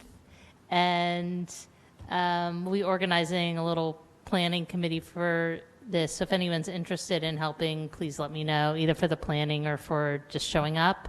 This is something a lot of communities do, and the intention is not a morning of cleanup is going to solve all of our issues on Nassau Street, but it's more just drawing attention and owning it as a community and trying to spruce things up, especially before the holiday season.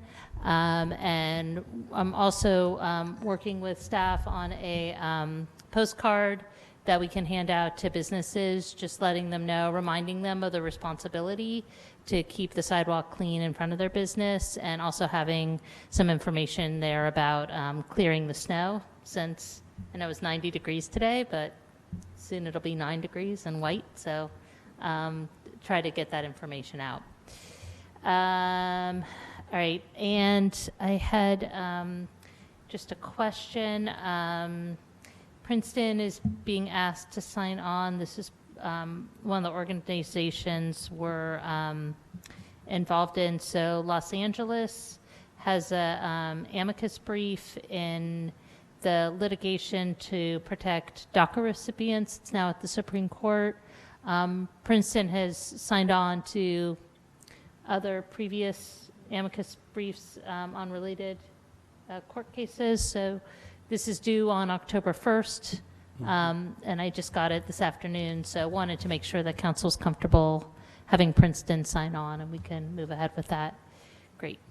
And I'm just going to bleed into the correspondence here, which is a letter that I wrote to the BPU in support of some legislation that has to do with helping our community solar energy pilot program application by making sure that the solar is priced in a way that makes projects like this viable. Thank you for doing that. I'm glad you did it. Yeah, no, thank you. And I had sent it around to council, and I want to thank everybody for getting back to me. Now we come to our resolutions. And we do have, well, these are pretty big amounts, so why don't we at least take the first one on its own. I feel 19287 resolution authorizing the award of a New Jersey state contract 88728 to Chaz S. Winter, DBA Winter Ford, to purchase 4 2019 Ford Police Interceptor utility all-wheel drive vehicle in the amount of $129,519 for the police department. I'll move it. It's moved by Ms. Krummeler, Second? seconded by Ms. Fraga. All in favor? I have a question. Oh, sorry, yeah. I'm sorry, That's Mr. okay. Cohen. The question was, it wasn't clear to me if the 4 vehicles that were retired were also utility vehicles. I want to make sure that we're not sort of buying a heavier and heavier fleet as we're trying to be more climate sensitive. So the issue here is that they were replacing 2 2006s and a 2008, and we did not have utility vehicles back then. Absent, I think, a couple Explorers. The issue that we're seeing now is that the very briefly the Dodges that we were purchasing vehicles, they're, for lack of a better word, they're not holding up at all. So we had to replace a 2014 that is inoperable. So this is the industry standard. It also provides us with all-weather capability that we currently have in only a few vehicles. Is there some target for a mix of sedan versus utility vehicles?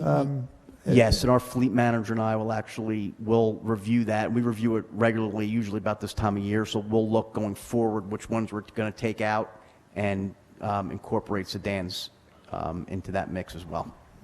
Okay, but basically what you're saying is we want to move to a mix that has more utility vehicles than what's currently in the fleet. More than what we have, and this is the smallest option utility vehicle, and we think the best environmentally friendly vehicle as opposed to the larger, like the Tahoes is the other option, which we've never purchased, and we have one as a canine vehicle that we have. We don't use it for anything else. We don't purchase them because of their size and gas usage. All right, all in favor? Aye. Any opposed? Resolution passes unanimously. Next is 19288, resolution authorizing the award of New Jersey State Contract T0106 to Major Police Supply to purchase police vehicle emergency operations equipment in the amount of $41,364.62. I'll move it. It's been moved by Ms. Second. And seconded by Mr. Quinn. Any discussion or questions? All in favor? Aye. Any opposed? Resolution passes unanimously.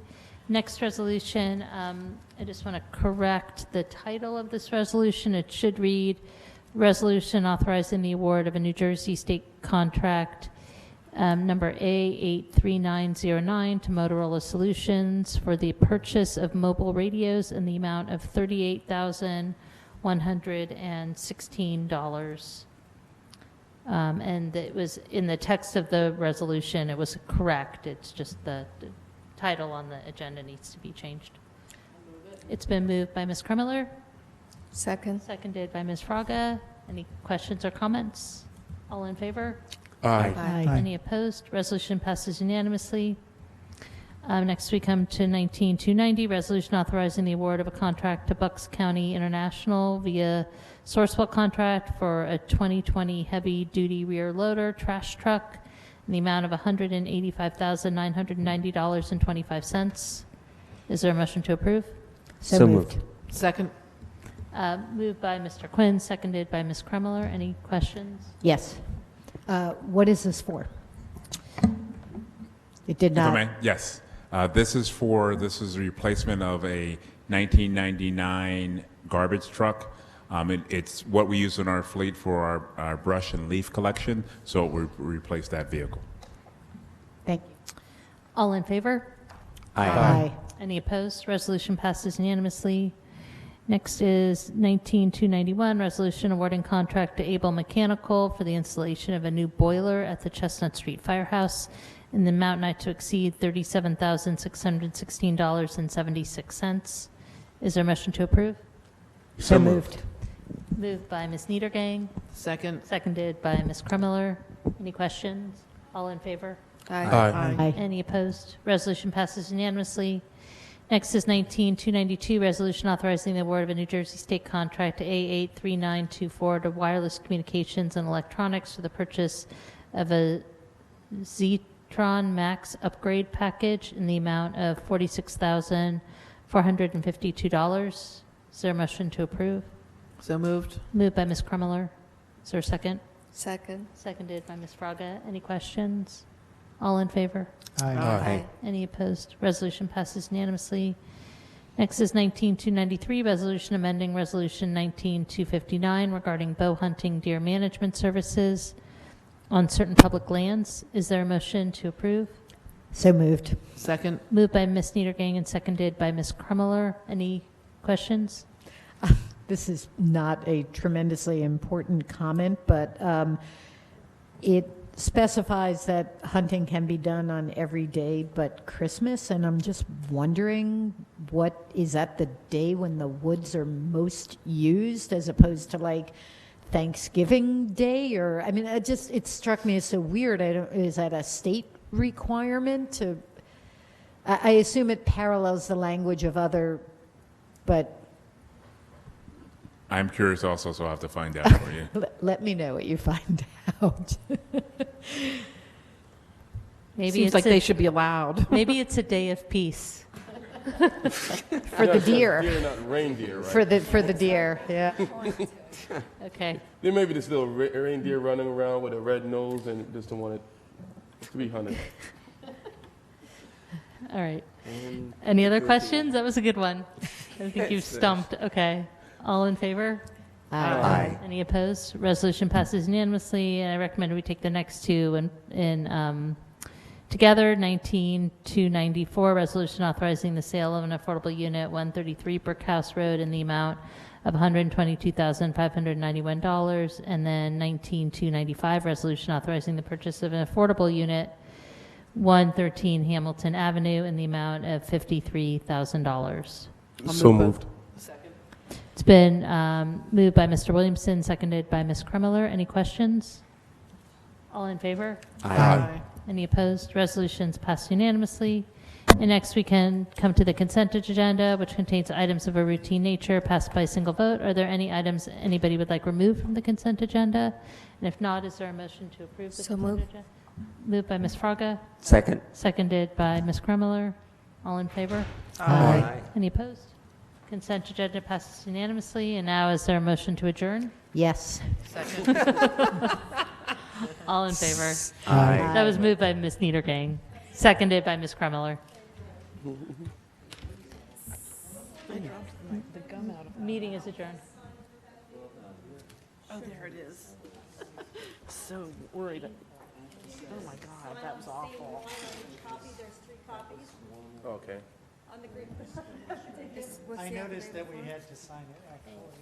Oh, yeah. So just sign. I know. I know. Sign. Each one here? of you signs on the line, but whatever line you sign on, just sign on the same line on each copy. Oh, okay. Yeah. But it's awful. Because, there are several entrances, so I'm sorry. Take one and pass it. Or sign one and sign three and pass them. Oh Lord. Ugh. I guess it's revenge for the last meeting. We got out by 8.